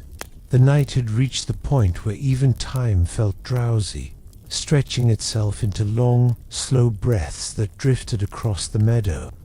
The world lay wrapped in its deepest quiet, so complete, so gentle that any movement seemed softened before it even happened, like a ripple touching still water. The embers now were small clusters of warm light, glowing like secret treasures hidden beneath layers of ash. Their heat rose in delicate streams, softening the air just enough that the space around them felt cocooned like a warm pocket in the midst of the winter night. Even the snow nearest the embers glittered faintly, each crystal catching and holding the faint glow. The travelers slept peacefully, scattered in a loose circle around the dying fires. Their blankets rose and fell in slow rhythms, the steady breaths of people surrendered to a restful night. Now and then, a dream stirred, someone shifted, someone murmured softly, someone adjusted a blanket with a quiet sigh, but all of it blended seamlessly into the meadow's serene atmosphere, as natural as the whisper of wind through winter branches. The sky above remained wide and clear, sparkling with stars that glowed like tiny lanterns hung carefully in the darkness. Some shone brighter than others, tracing faint patterns across the heavens. The thin slice of moon drifted low, its pale silver light spreading gently across the snow, turning the meadow into a soft, glowing landscape. Near the horses, frost glimmered on leather reins and saddle straps. The animals stood close together, sharing warmth the way herd animals do instinctively. One horse shifted its weight, causing a quiet crunch in the snow, then let out a soft, low exhale. The warm breath lingered in the air as a small misty cloud before drifting away. The guide remained awake, but only just. His eyelids lowered now and then, drifting shut before he opened them again with a slow blink. His lantern sat beside him, the flame burning low, its light flickering gently against his cloak. There was no longer a sense of vigilance, only a calm, gentle awareness, as though he were listening to the night's soft breathing. A faint rustle of wind brushed through the meadow, gliding past the travelers with a touch so delicate it felt like the night was tucking them in. The breeze stirred the edges of blankets, swayed loose strands of hair, and carried with it the clean, soothing scent of snow, the kind of scent that makes the lungs feel refreshed with every inhale. Somewhere just beyond the glow of the embers, a few snow-laden branches shifted under their frosty weight. The sound was soft and familiar, a quiet creak that blended into the tranquil landscape. It reminded the guide of stories he had heard, tales of nights when even the trees seemed to stand watch over weary travelers, offering silent companionship amid the winter cold. He took in a slow breath, the cool air filling his chest before exiting in a long, warm sigh. "Rest well," he whispered, though he wasn't sure if he was speaking to the travelers, the horses, or the night itself, perhaps to all three. Above him, a shooting star streaked silently across the sky, slow, graceful, leaving a faint silver trail that faded almost as soon as it appeared. It felt like a quiet promise, or an old secret shared only with those who stayed awake long enough to witness it. The guide smiled gently. The world around him remained utterly still, and the night, vast and ancient, held its peaceful embrace without wavering. Everything was calm. Everything was settled. Everything was safe. The river should have been silent at this hour, a strip of black glass running between the trees, but tonight, a dim orange glow drifted along its surface like a wandering eye. The boat carrying the smuggler crept forward with barely a ripple, the lone lantern swaying from a hook at the bow. From the ridge above, a narrator watched, breath misting in the cold. The plan had been simple. Signal once, let the smuggler guide the way through the hidden waterways, then slip into the fortress from below. But the lantern was wrong. It flickered in a slow, deliberate pattern. 3 pulses. Pause. 2 pulses. A warning, a coded message known only to those in the network. Someone on the river had discovered the plan. Someone was telling them to turn back. Yet below, the boat kept drifting, the smuggler's silhouette unmoving, helmet hood pulled low. They weren't signaling. They weren't panicking. They weren't even rowing. The current was carrying the boat, and the lantern's shadow stretched along the water like something guiding it into the dark. The narrator inhaled sharply. There was only one reason a boat would move without its guide. Only one reason the lantern would be left to burn alone. Something or someone had reached the smuggler first, and now the river itself was being used as a trap. If they didn't change the plan right this moment, they'd be walking straight into it. They slid down the embankment, boots sinking into the cold mud as the drifting lantern drew closer. The river whispered against the reeds, hiding whatever truth floated toward them. Every instinct screamed to retreat, but the mission hinged on this passage. If the underground access was compromised, everything else collapsed with it. At the water's edge, the narrator signaled once with a shuttered lamp. Short flash, long flash, short flash, a confirmation code, a request for identity. The lantern on the boat didn't answer. It only rocked gently, as if laughing in the dark. The smuggler's form slumped against the railing, hood still down, face hidden. No movement, no response, no breath visible in the cold air. The narrator's companion whispered, "Maybe he's alive." "Maybe," the narrator said, but even they didn't believe it. The river carried the boat closer until it nudged the mud with a hollow thud. The lantern swung once, twice, then stopped abruptly, caught by a hand that wasn't the smuggler's, a hand rising from behind the rail. The narrator froze. The wrist bore a strip of red cloth, a mark of the fortress guards. Someone had boarded the boat upstream, someone who knew the smuggler's path. And now a low voice drifted from the shadowed figure, calm and certain. "You're early." The narrator's heart slammed against their ribs. There was only one explanation. The traitor wasn't just in the network. The traitor was waiting for them. The voice carried easily over the dark water, smooth as the river's surface, yet edged with something sharp and deliberate. The narrator couldn't make out the stranger's face, only the silhouette framed by the wavering lantern glow, and that thin strip of red cloth tied around the wrist like a warning. The narrator steadied their breath, letting the night air cool their racing thoughts. Panic was useless here. The river demanded patience, just as Rome itself did. For a long moment, nothing moved. Not the reeds, not the boat, not even the intruder, who stood perfectly still. as if sculpted from the shadows themselves. Then slowly, the figure tilted the lantern forward, letting its trembling light spill across the deck. The smuggler lay slumped beside a coil of rope, alive it seemed, but bound at wrists and ankles. His eyes flickered open at the sight of the narrator, full of warning and apology he couldn't voice. The companion gasped softly. The narrator's stomach tightened. This wasn't a simple interception. This was a message. The stranger spoke again, voice low. Your journey ends here.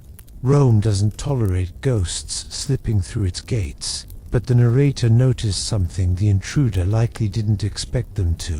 The river's slow current had shifted, tugging at the boat's rear. A faint scraping sound whispered beneath the muck, the noise of the hidden grate they'd been searching for all along. The true entrance lay right where the boat rested. Hope flickered, quiet but real. The narrator leaned subtly toward their companion and murmured, barely audible, "When the lantern swings, be ready," because it wasn't only the river that knew patience. Sometimes survival depended on the smallest shift of light, the briefest distraction, the silent understanding between two people standing on the edge of danger. And the lantern was swaying, just a little more with each breath of wind.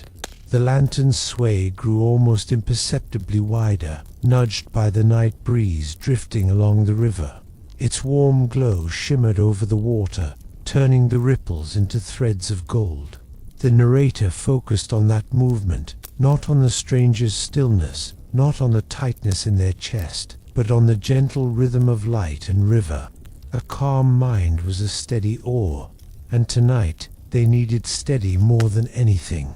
The intruder adjusted their stance on the boat, boots creaking softly against the wood. Their grip tightened around the lantern's handle, as though they feared the next gust might extinguish it. The narrator watched the small motion carefully. Even the smallest shift could become a doorway. Beside them, the companion exhaled slowly, grounding themselves in the cool night air. Their breath misted upward, fading into the dark, becoming part of the quiet world around them. It was a comforting sight, one that reminded the narrator they weren't alone here. Down on the boat, the smuggler stirred. His bound hands twitched slightly, brushing against a coil of damp rope. He didn't speak, he couldn't, but his eyes were clearer now, a silent plea mixed with trust. He knew the narrator, knew their ability to read the subtle signs others missed, and then, there it was, that tiny moment. A breeze drifted along the water, stronger than before, catching the lantern's flame. The lantern swung sharply to the left, casting the intruder's long shadow across the deck, and momentarily blinding them in the sudden wash of brightness. The narrator didn't need to speak. Their companion understood instantly. They moved not with sudden violence, but with quiet intention, stepping toward the shoreline reeds, guiding their weight just enough to stay silent, to blend with the rustling river plants. The narrator followed, their hearts steady, their breath controlled. The world seemed to soften around them, time slowing to the pace of drifting water. Behind them, the intruder's voice rose in confusion, the lantern swinging again as they scanned the shadows. But the narrator had already slipped into the gentle darkness near the greater true entrance they'd sought for hours. From here, the river swallowed sound, leaving only the soothing murmur of flowing water and the promise of a hidden passage beneath Rome's watchful night. In that moment, even danger felt distant, like a storm rumbling far beyond the horizon. The river's lullaby softened everything, the tension in their shoulders, the echo of the intruder's puzzled footsteps on the boat, even the cold breath of midnight brushing along the reeds. Here, tucked against the moss-slick stone of the embankment, the narrator and their companion felt almost invisible, sheltered by darkness and water alike. The grate lay half submerged where the current deepened, its iron bars worn smooth by centuries of quiet flow. Thin strands of river grass drifted through its gaps like trailing ribbons, swaying gently as though inviting weary travelers inward. Even in the stillness, the narrator sensed the faint pulse of the city beyond Rome's hidden heart, beating behind stone and shadow. They crouched low, feeling the cool mud seep faintly into the fabric of their clothing. It wasn't comfortable, but there was something grounding in it, a reminder that sometimes survival meant staying close to the earth, listening to its oldest rhythms. The companion whispered, voice barely above her breath, "Is this really it?" The narrator nodded slowly. "The old aqueduct line bends here. The grate should open inward if we lift the right hinge." Just saying it aloud steadied something inside them. The plan they'd carried for so long wasn't unraveling, it was simply changing shape, like a river redistributing its current. Flexibility was part of survival. Stillness was part of strength. Behind them, the lantern's glow wavered again, still distant, still uncertain. The intruder had not yet realized that the world around him had shifted, that the river itself had conspired to protect two strangers trying to slip under Rome's vigilance. The narrator ran their fingertips along the edge of the grate. The iron felt cool and slick, softened by water, yet firm. Years ago, maybe decades, someone had carved a small notch into the stone just beside it, a marker, a memory of escape routes used long before this night. They pressed gently at the hinge. It resisted at first. Then, a quiet click. The grate loosened with a soft groan, swallowed almost entirely by the flowing water. A faint draught drifted from the dark corridor beyond, cooler, deeper, scented faintly with ancient clay and hidden pathways. It felt like stepping into the lungs of the city itself. The narrator exhaled. This was the way forward. They glanced once at their companion, offering a small, steadying nod, the kind of nod that meant, "We're still on the path. We're still moving. We haven't lost the night." Then, together, they eased the grate open and slipped into the quiet passage where the river's whispers gave way to the deeper silence of stone. The moment the grate closed behind them, the world shifted, sound, light. Even the gentle touch of the night air fell away like a dropped cloak. What remained was the cool breath of the underground, a slow exhale that had been waiting for centuries. The stone corridor ahead was narrow and gently sloped, carved long ago to guide water and, sometimes, people beneath the city's vigilant eyes. Their footsteps were soft against the damp stone, cushioned by moss that had grown in a thin, velvety layer along the floor. The walls curved inward slightly, carrying whispers forward, the trickle of distant water, the faint hum of something old and steady, the quiet resonance of their presence. Every sound felt elongated, stretched gently through the dark like a calming tune. The narrator paused, letting their eyes adjust. The darkness here wasn't harsh. It was cool and even, a night within a night. Their companions stayed close, breathing slowly, their calmness grounding both of them. "This place feels alive," the companion murmured, and it did. The corridor breathed in a way that felt rhythmic, almost like a heartbeat. The city above might have been noisy, bright, chaotic, but down here everything moved with peaceful precision. It was as though ancient engineers had carved more than a tunnel, they had carved a sanctuary. As they moved deeper, faint patterns etched into the stone began to emerge beneath the narrator's fingertips. Spirals, lines, marks from hands long gone. These weren't official Roman decorations, nor military notations. They felt more personal, perhaps left by workers who shaped the passage, or travelers who passed through during nights like this one. Quiet records of forgotten journeys. A drop of water fell from above, landing gently on the narrator's wrist. It was cool, almost refreshing, reminding them that the world above still existed, even if for now it felt distant and dreamlike. The corridor widened gradually, enough that they could walk side by side. The ceiling rose, arching like the inside of a great protective shell. Their footsteps echoed differently now, deeper, softer, as though absorbed by the stone itself. "This is safer than I expected," the companion whispered.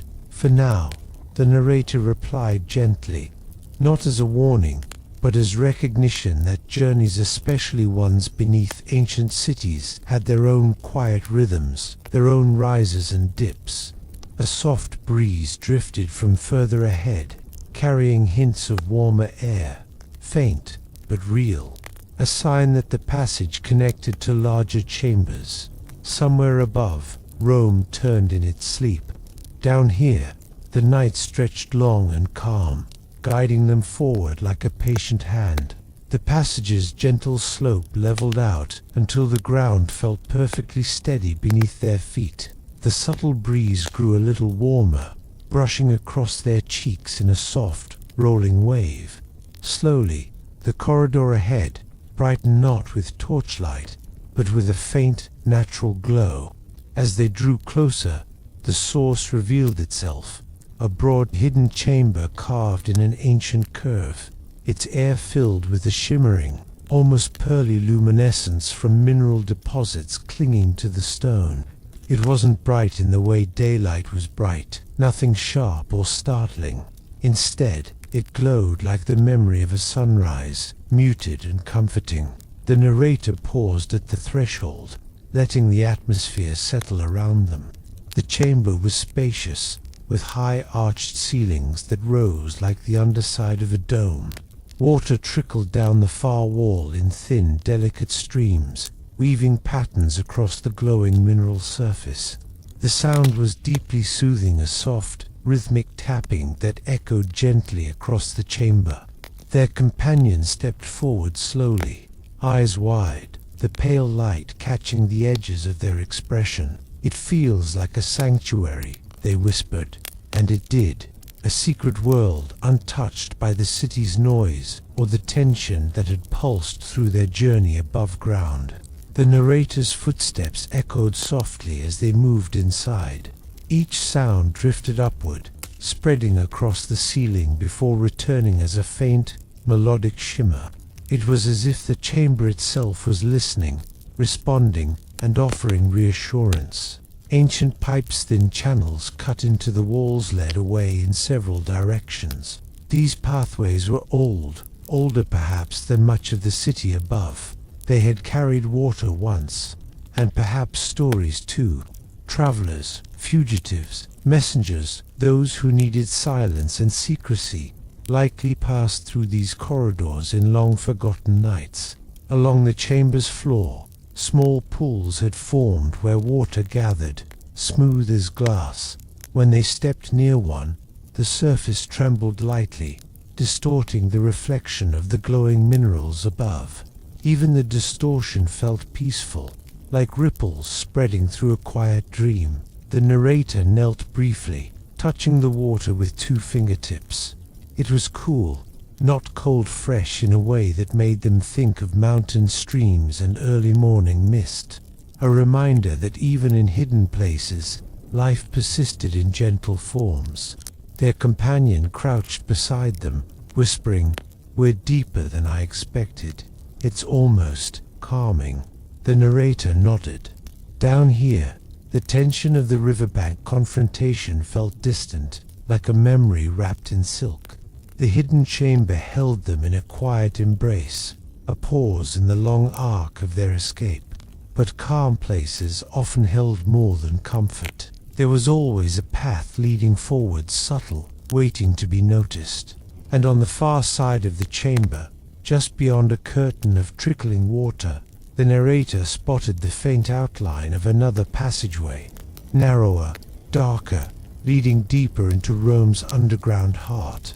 They rose slowly, savoring one last look at the serene chamber before the journey would carry them onward again. The gentle curtain of water ahead shimmered like a living veil, each droplet catching the chamber's soft mineral light before falling into the shallow pool below. The narrator approached slowly, taking in the subtle music of the tricholets, rhythm soothing, steady. A reminder that this hidden world had been flowing long before they arrived and would continue long after they left. Their companion followed, steps quiet, breath steady. The air here felt warmer, enriched by the moisture drifting from the falls. It touched their skin with a faint coolness, like mist rising at dawn from a forest floor. The chamber behind them hummed with its melodic echoes, but ahead, beyond the watery curtain, the world held a deeper hush. The narrator extended a hand, letting the falling water brush against their knuckles. It splashed gently, pleasant and soft, not cold at all. Just that small contact grounded them, reminding them how simple sensations cool water, steady breathing. The scent of damp stone could bring clarity to even the most uncertain journey. "Feels almost like a doorway," the companion murmured. The narrator smiled faintly. "In a way, it is." With care, they stepped through the curtain. Water pattered lightly over their shoulders and sleeves, soaking small patches of fabric that warmed almost immediately in the still air beyond. The companion followed, emerging on the other side with a hushed exhale of wonder. The passage here was narrower, just as the narrator expected, but wonderfully smooth. The walls were worn from centuries of quiet flow, polished like river stones. Light from the chamber behind them filtered through the veil of water, casting shifting reflections along the corridor, ripples of pale gold, moving up the walls like ghostly hands guiding them forward. Their footsteps softened again, absorbed by the gently curved stone. The deeper silence was comforting rather than eerie, as if the underground itself was encouraging them to move at a calm, unhurried pace. Every few steps, a drop of water fell from above, landing with a soft plink on the floor, marking time like a slow, patient heartbeat. The narrator found a rhythm in its step, echo, drop, breath. It steadied them as they walked, smoothing away the last threads of tension from their earlier escape. After a short distance, the corridor subtly shifted. They felt it more than saw it, a faint warmth in the air, a change in how their footsteps carried. Beneath the silence, something else murmured, the hum of a larger, deeper space ahead, filled with low resonance like wind moving through a distant cavern. The narrator paused, lifting their hand to feel that faint vibration against their palm. It wasn't threatening, just ancient, steady, and impossibly large. A sign that the underground opened wider just beyond the curve. "We're close to another chamber," the narrator whispered. The companion nodded, trusting calm. Their eyes reflected the soft waterlight drifting from behind them, making the moment feel almost dreamlike. The narrator took one last breath of the moist, mineral-rich air, savoring the peace of this hidden corridor before stepping forward toward whatever awaited in the vastness ahead. The corridor's subtle vibration grew clearer with each step, a low and steady pulse that seemed to rise from the bones of the earth itself. As the narrator and their companion followed the curve, the passageway widened ever so slightly, just enough for air to move more freely, carrying with it the faintest scent of warm stone and ancient dust. Then, like a curtain lifting at the end of a long, slow overture, the narrow tunnel opened into a vast underground chamber. The narrator stopped first, allowing the moment to settle around them.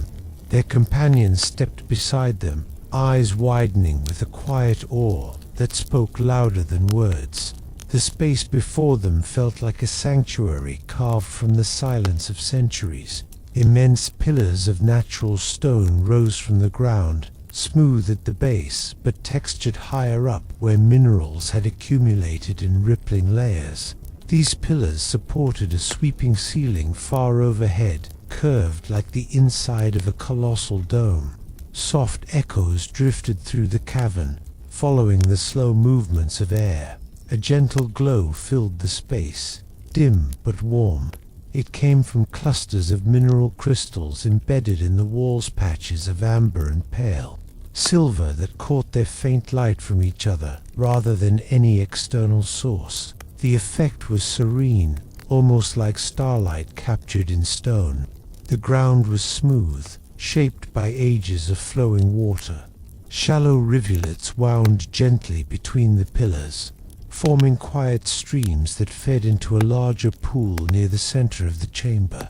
The water there was so still it mirrored the stone ceiling, almost perfectly turning the cavern into a reflection of itself.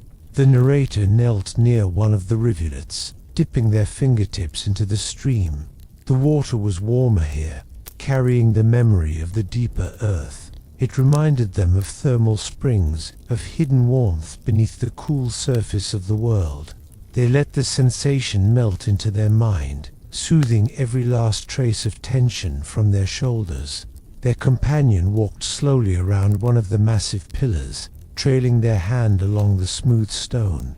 It feels they hesitated, then whispered, "Quietly alive." And it did, not with movement, but with presence. The kind of presence that came from countless years of stillness. This chamber, this cathedral of stone, was one of Rome's secrets, not built by emperors or guarded by soldiers, but shaped by time itself, then quietly woven into the city's underground labyrinth by those who knew how to listen to the earth. The narrator rose, brushing their damp hand against the fabric of their clothing. They took in the chamber, once more the soft reflections on the water, the warm stone, the hush that wrapped everything in gentleness. Somewhere on the far side of the chamber, another tunnel waited. The narrator could just make out its shadowed arch, half hidden between two massive pillars. It led deeper forward, toward whatever remained of their mission. But for now, in this great sleeping space, they allowed themselves one more slow breath-letting, its calm soaked through them like warm water. The narrator moved toward the center of the chamber, drawn by the stillness of the great pool that rested beneath the high-arched ceiling. Each step softened as they approached, until their footsteps became almost imperceptibly absorbed by the cavern's warm hush, as though the space welcomed quiet and discouraged anything else. The surface of the pool was impossibly smooth, so perfectly calm that it reflected the ceiling above with the clarity of polished glass. Pillars appeared, doubled, one rising upward, one sinking downward, creating the illusion that they were standing at the midpoint of an immense hourglass carved into the earth. The narrator knelt at the water's edge, letting their breath slow. The reflection of their own form trembled gently, disturbed only by the faint warmth drifting upward from the water's surface. Here, deep below the city, the air was still enough to hold every whisper, and the water was warm enough to blur the boundary between the world above and the world below. Their companion joined them, settling into a quiet crouch beside the pool. For a moment, they simply watched the mirrored stone sky, absorbing the strangeness and beauty of the hidden world around them. "It feels like we've stepped out of time," the companion murmured softly. The narrator nodded. "Some places make the world feel slower, safer." They dipped their fingertips into the water, warm, heavier than the river water above, carrying faint minerals that left a silk-like sheen over their skin. They could almost imagine the countless travelers who might have paused here before them, messengers fleeing the turmoil of the city, healers seeking quiet passage, workers who followed the underground streams to repair forgotten conduits. Each one had likely stopped at this pool, feeling the same ancient calm settle over their shoulders. As they rose, the cavern's soft echoes shifted, tiny sounds rippling like quiet breath. The narrator listened carefully, sorting through the acoustics, the faint trickle of distant water, the slow drip from a mineral shelf, the low resonance of the chamber holding its own weight. Nothing threatening, nothing hurried, just the living stillness of the underground. Across the pool, The archway they had glimpsed earlier weighted its edges rougher than the smooth pillars, suggesting it was a human-made addition to the natural cavern. The tunnel beyond was darker than the passage they had come through, as though it led into a deeper layer of the city's hidden veins. The companions stepped closer to the archway. "This is where the echo changes," they observed, their voice barely more than a breath. The narrator joined them, placing a hand gently on the stone frame. The surface was cool, but not cold, carrying a trace of warmth from the chamber behind them. The air that breathed from the tunnel was different too, tinged with the faint scent of dust and old clay, and threaded with the soft rumble of deeper pathways beyond. They stood there together, letting their senses adjust to the shift, letting the cavern's calm settle around them one more time, letting the moments stretch, patient and unhurried. When they were ready, truly ready, they stepped toward the shadowed tunnel, leaving the serene mirror pool behind, but carrying its tranquility with them, like a quiet lantern inside the heart. The archway's shadow embraced them the moment they stepped inside, dimming the warm glow of the great cavern behind. Here, the air grew cooler again, carrying with it a faint dryness that hinted at older, untouched passages. Their footsteps echoed gently, no longer softened by water or moss, but resonating along stone shaped by human hands, hands that worked in silence centuries before this night. The tunnel sloped downward only slightly, just enough for the narrator to feel the shift in their steps. The ground beneath was smooth but not slick, worn by years of secret movement, quiet patrols, hidden couriers, wanderers who had walked this passage in moments of necessity or secrecy. Each footfall they left now joined those countless traces.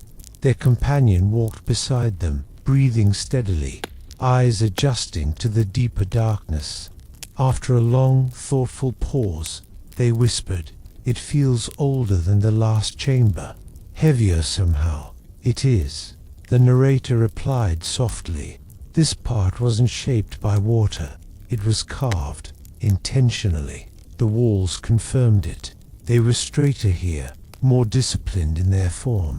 The stone bore faint chisel marks, long, steady strokes that spoke of patience and purpose. Occasionally, the narrator brushed their fingers along the carvings, feeling how the lines softened over time, smoothed by the passage of countless hands brushing by just as theirs did now. Far ahead, the tunnel hummed with a low resonance, not loud, barely perceptible, more like a deep, gentle vibration that made the air seem thicker, steadier. It reminded the narrator of a distant drumbeat, slow and patient, the heartbeat of the underground. As they continued, the tunnel gradually widened. The ceiling rose overhead in a quiet arc, allowing a soft draft of moving air to circulate. This breeze felt different from the warm, mineral-scented chamber cooler, carrying a faint, earthy aroma like dry clay and ancient dust. It wasn't unpleasant. Instead, it felt grounding, like stepping into a library of stone where the world around them existed in a near-perfect hush. The narrator slowed briefly, letting their senses open to the subtle changes around them. The tunnel's acoustics shifted with each step, the gentle hollow ring beneath their feet, the softened echo along the walls, the faint sigh as air passed around unseen bends. Somewhere further ahead, the passage branched or broadened. The narrator could sense it in the echo's widening shape. Their companion glanced at them, eyes calm but curious. "Do you think this leads closer to the old city vaults?" "Most likely," the narrator answered. "But the vaults have layers, some safe, some forgotten. Yet even the forgotten parts felt peaceful here. This place carried no immediate threat, only age, silence, and the slow drifting of air through spaces long left to themselves." As the tunnel arched open into a broader corridor ahead, a faint amber glow touched the stone floor, subtle, almost like light filtered through dust rather than flame.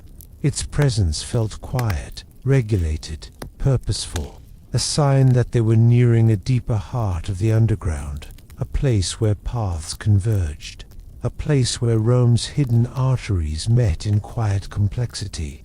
The narrator took one more breath of the cool, ancient air, letting it fill them with a patient calm. Then they stepped forward, ready to see what waited in the softly lit expanse beyond. The amber glow ahead settled gently over the widening floor, growing warmer and more defined as the narrator and their companion approached. It wasn't bright enough to reveal every detail, but it offered a soft, steady illumination, just enough to shape the stone around them into gentle curves and muted textures. The light felt deliberate, as though placed for travelers who needed guidance without calling attention to themselves.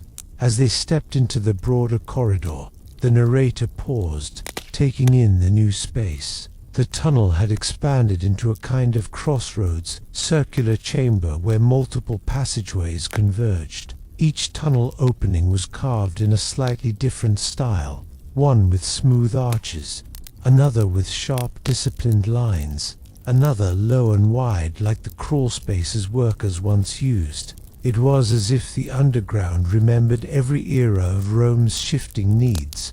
At the chamber's center stood a low stone platform, worn at the edges and smoothed by time.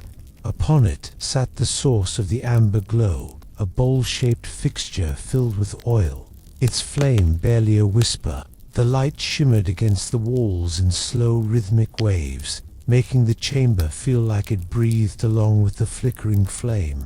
The narrator approached the platform, lowering to a quiet crouch. The bowl was old, very old. Its surface bore faint etchings, patterns long softened by fingertips and drifting dust. Yet somehow the oil still burned, steady and calm, as though tended by hands that moved only in the deepest hours of the night. "Someone maintains this," the companion said softly. "Recently, too. The flame's too even." "Yes," the narrator replied. "This is a signaling post, a meeting point for those who travel these paths. But tonight there was no one here, only the warm glow, the quiet air, and the feeling of a place built for passing through rather than staying." They listened for a while, letting the chamber's echoes settle.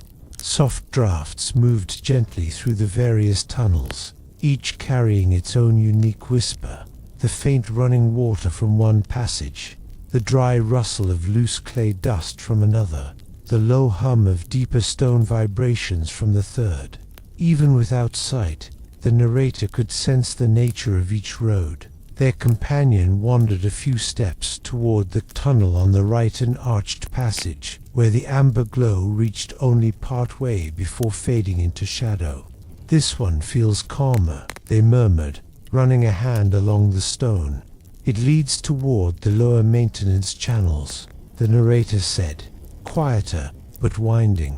They pointed toward the tunnel across from them, straight and tall. "This one goes nearer the old vaults. More direct, but occasionally patrolled." The companion nodded thoughtfully, then gestured to the third, an almost hidden passage, low and narrow. "And this, a shortcut," the narrator answered. "But cramped, and we'd have to move slowly." They fell silent again, both breathing in the stillness of the crossroads. A moment of choice, but unlike choices above ground, no urgency pressed on their shoulders here. The underground allowed time to stretch softly, creating space for the mind to settle. The narrator stepped closer to the softly burning flame. Its warmth brushed their fingertips with a gentleness that reminded them of lantern-lit nights along quiet roads, a subtle comfort, steady and patient. They took a slow breath, feeling the calm settle deeper. Then they turned to the companion with a quiet certainty forming in their chest. "We take the tall passage," the narrator said softly, "toward the vaults. It's time we moved closer to our goal." Their companion nodded, trust and calm woven into their expression. Together, they stepped toward the tall, shadowed corridor, carrying the crossroads warm, quiet with them like a lantern in their minds. The steps spiraled downward, each one coated in a thin layer of dust that hadn't been disturbed in years, maybe decades. Yet the lantern light ahead flickered. Someone had been here recently, or was here now.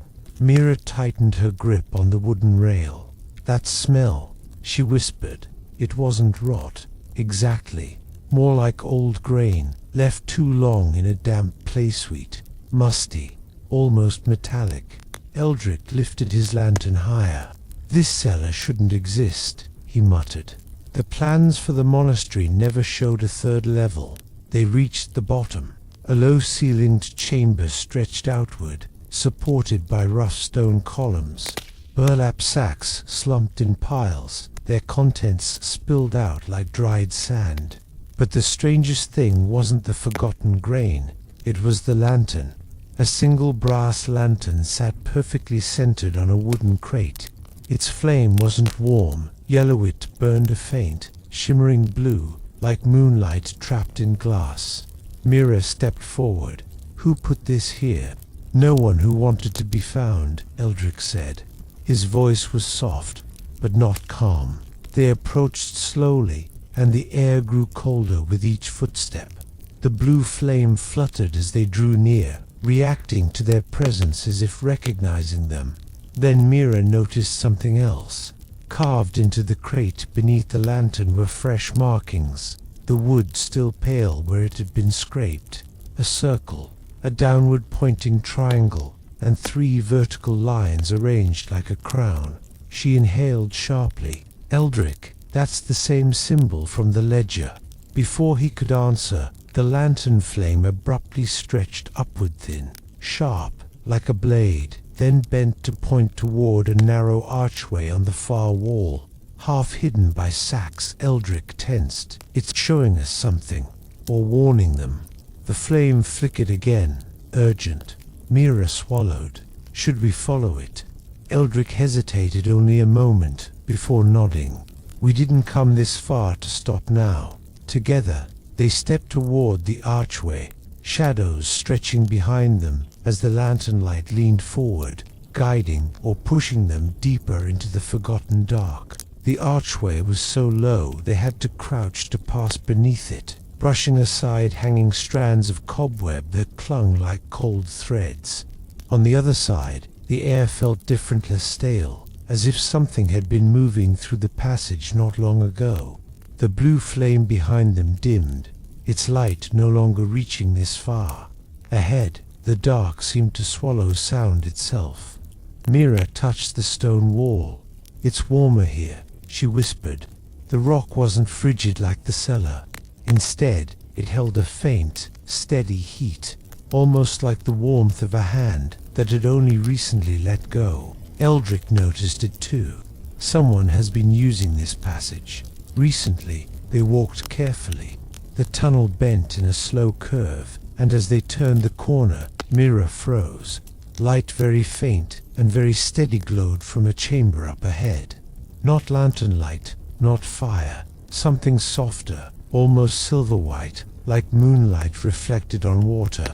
Eldrick raised his hand, signaling for quiet. As they approached the chamber, Mira could make out shapes carved into the stone walls. Not writing, but shallow impressions, circles, triangles, and that same crown-like trio of lines, repeated over and over, guiding them toward the opening. The symbol wasn't a decoration, it was a message. And then they reached the chamber. It was round, perfectly so, and surprisingly tall. Far taller than any part of the monastery should have allowed.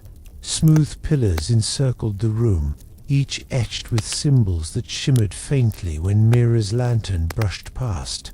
In the center of the chamber stood a pedestal, and on that pedestal rested a small wooden box, old but untouched by dust, as if someone had cleaned it moments before they arrived.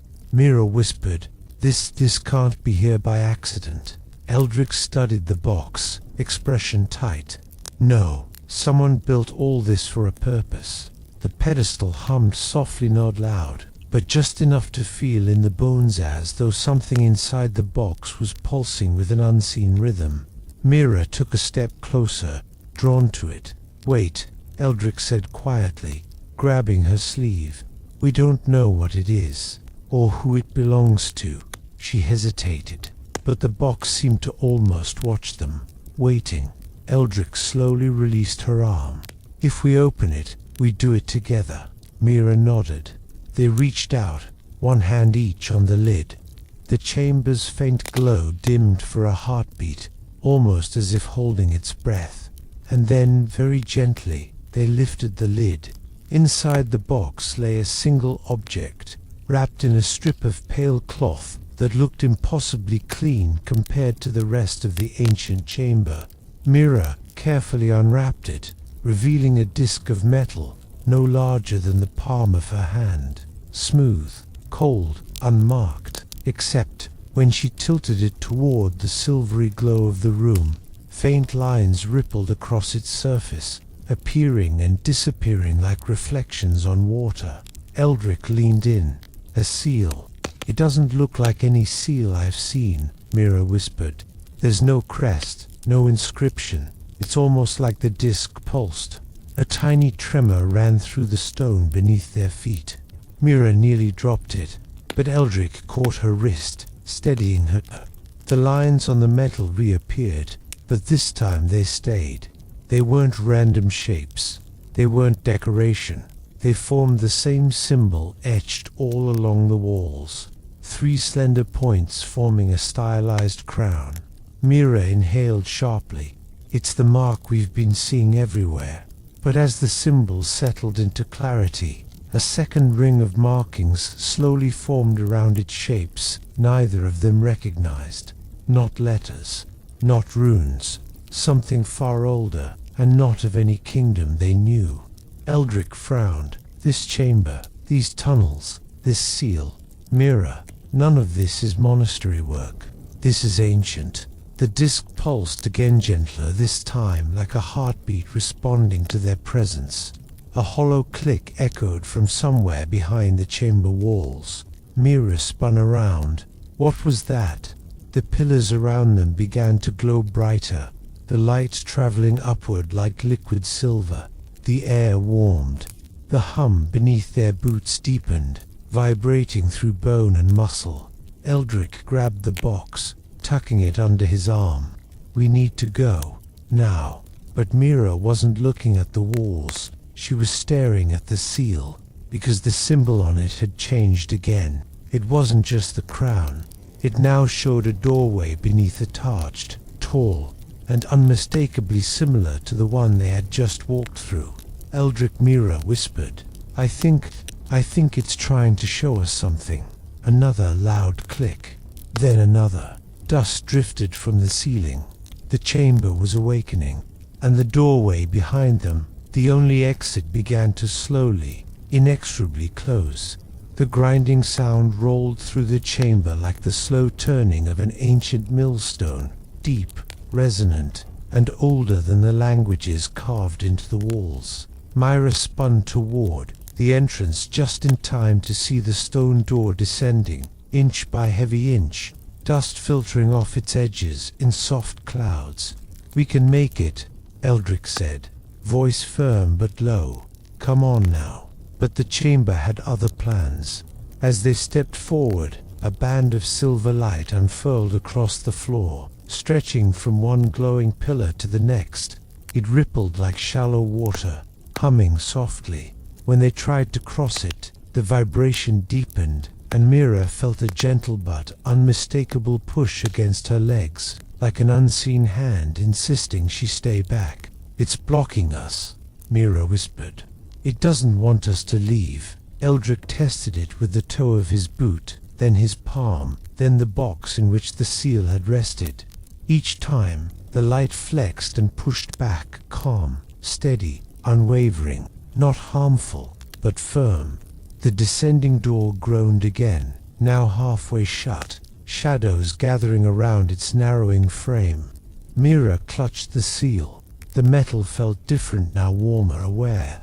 She raised it slowly, not sure why, but trusting that instinct that had guided her since they entered these forgotten halls. As she lifted it, the symbol on its surface shimmered.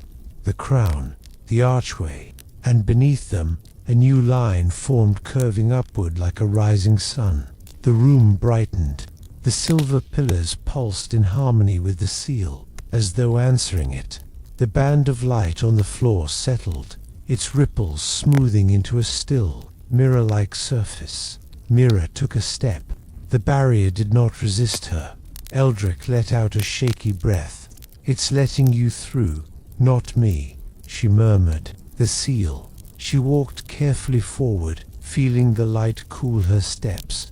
Eldrick followed close behind, shadowing her movements. The door was nearly shut now, no more than a narrow slit, through which only the faintest breeze slipped. "Hurry," Eldrick whispered. Mira picked up her pace. The hum of the chamber grew sharper, a rising note ringing in the air. They crossed the last of the glowing band, and the moment her foot touched the regular stone beyond, the chamber's light surged, and the door slammed closed behind them with a thunderous finality. The sound echoed down the tunnel. Mira stood still, heart racing quietly, the seal glowing faintly in her hand. Eldrick exhaled, long and slow. "Whatever that place is, it didn't want us leaving without a message." Mira nodded. "And it made sure we carry it." The tunnel ahead stretched into darkness, cool, still silent once more. But nothing felt the same, not the air, not the shadows, not even the earth beneath their feet. Because now the seal pulsed with a rhythm like a distant heartbeat, as though something deeper in the mountain had just awakened and was waiting for them to continue. The tunnel ahead felt different, now less like a simple passage and more like a listening space, carved to hold and carry every small sound. When Mira and Eldrick stepped forward, their footsteps didn't just fade into the dark. They returned as softened echoes, as though the stone itself whispered each step back to them. The seal pulsed faintly in Mira's hand, a steady warmth that guided more than illuminated. Its glow brushed the walls in gentle waves, revealing ancient carvings that had been invisible before, smooth lines looping around one another in patterns that suggested movement, spirals, waves, and branching threads that reached farther down the corridor like the roots of some unseen tree. Eldrick slowed. "These weren't here on the way in." "They were," Mira murmured, tracing one with her fingertip. "We just couldn't see them."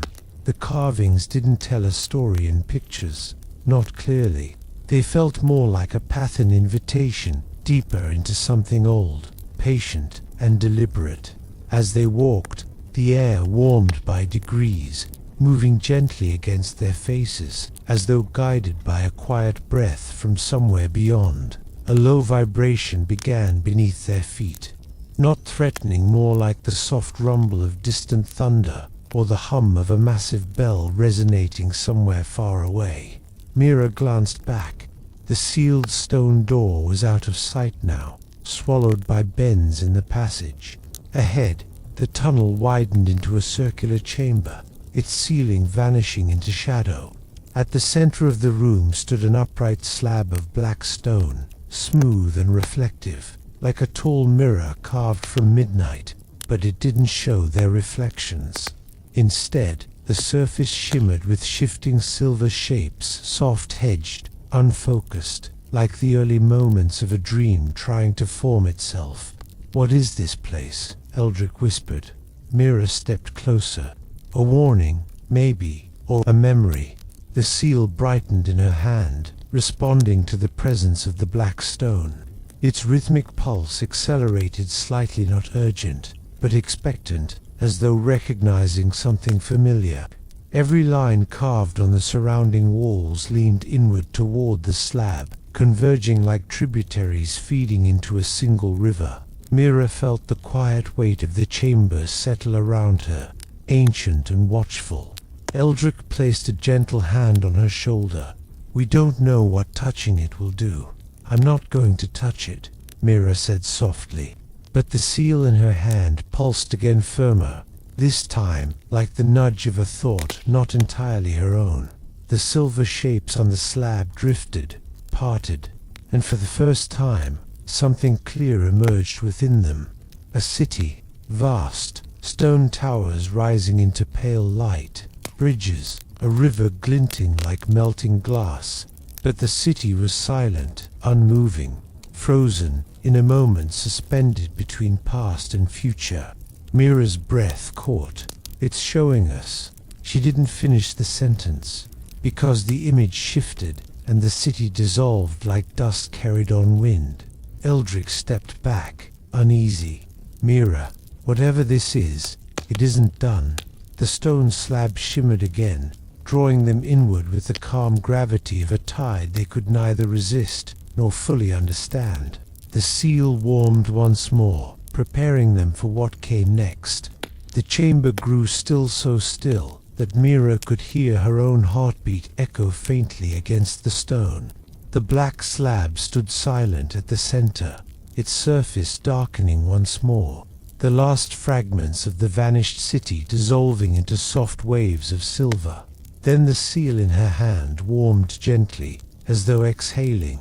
A single thread of light stretched from the disk toward the slab, not a beam, but a soft, drifting connection, like a strand of moonlit mist drifting across a quiet lake. It touched the stone and spread across its surface in slow, rippling arcs.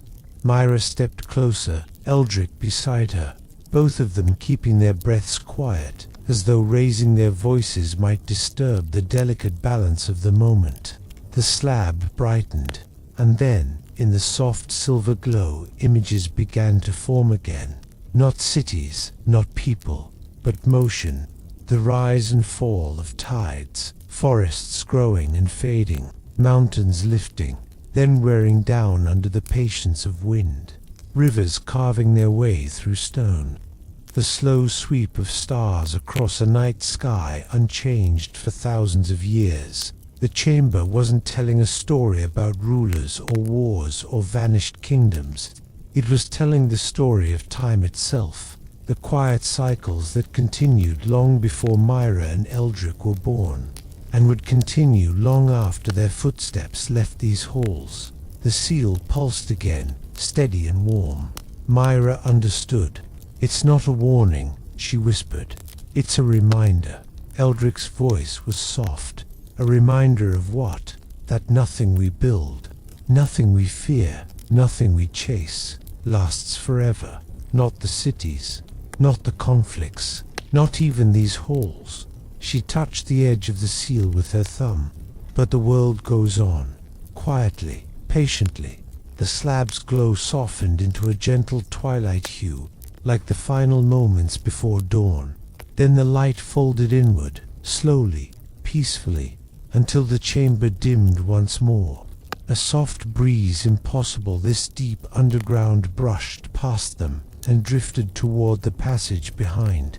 It felt like a guiding hand, encouraging them forward. The mountain had shown them what it remembered, and now it was dismissing them with a quiet, ancient kindness. Mira bowed her head toward the darkened slab. Eldrick followed suit. Together, they stepped back into the tunnel, their steps light, their breaths slow, carrying the seal not as a weapon or a burden, but as a reminder of the vast, soothing patience of the world.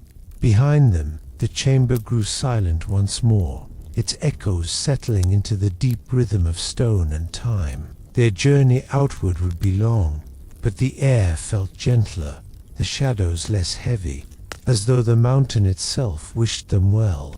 And as they walked together into the soft, settling darkness, Mira found her thoughts calming with each step, the hum of ancient halls now replaced by the steady promise of rest.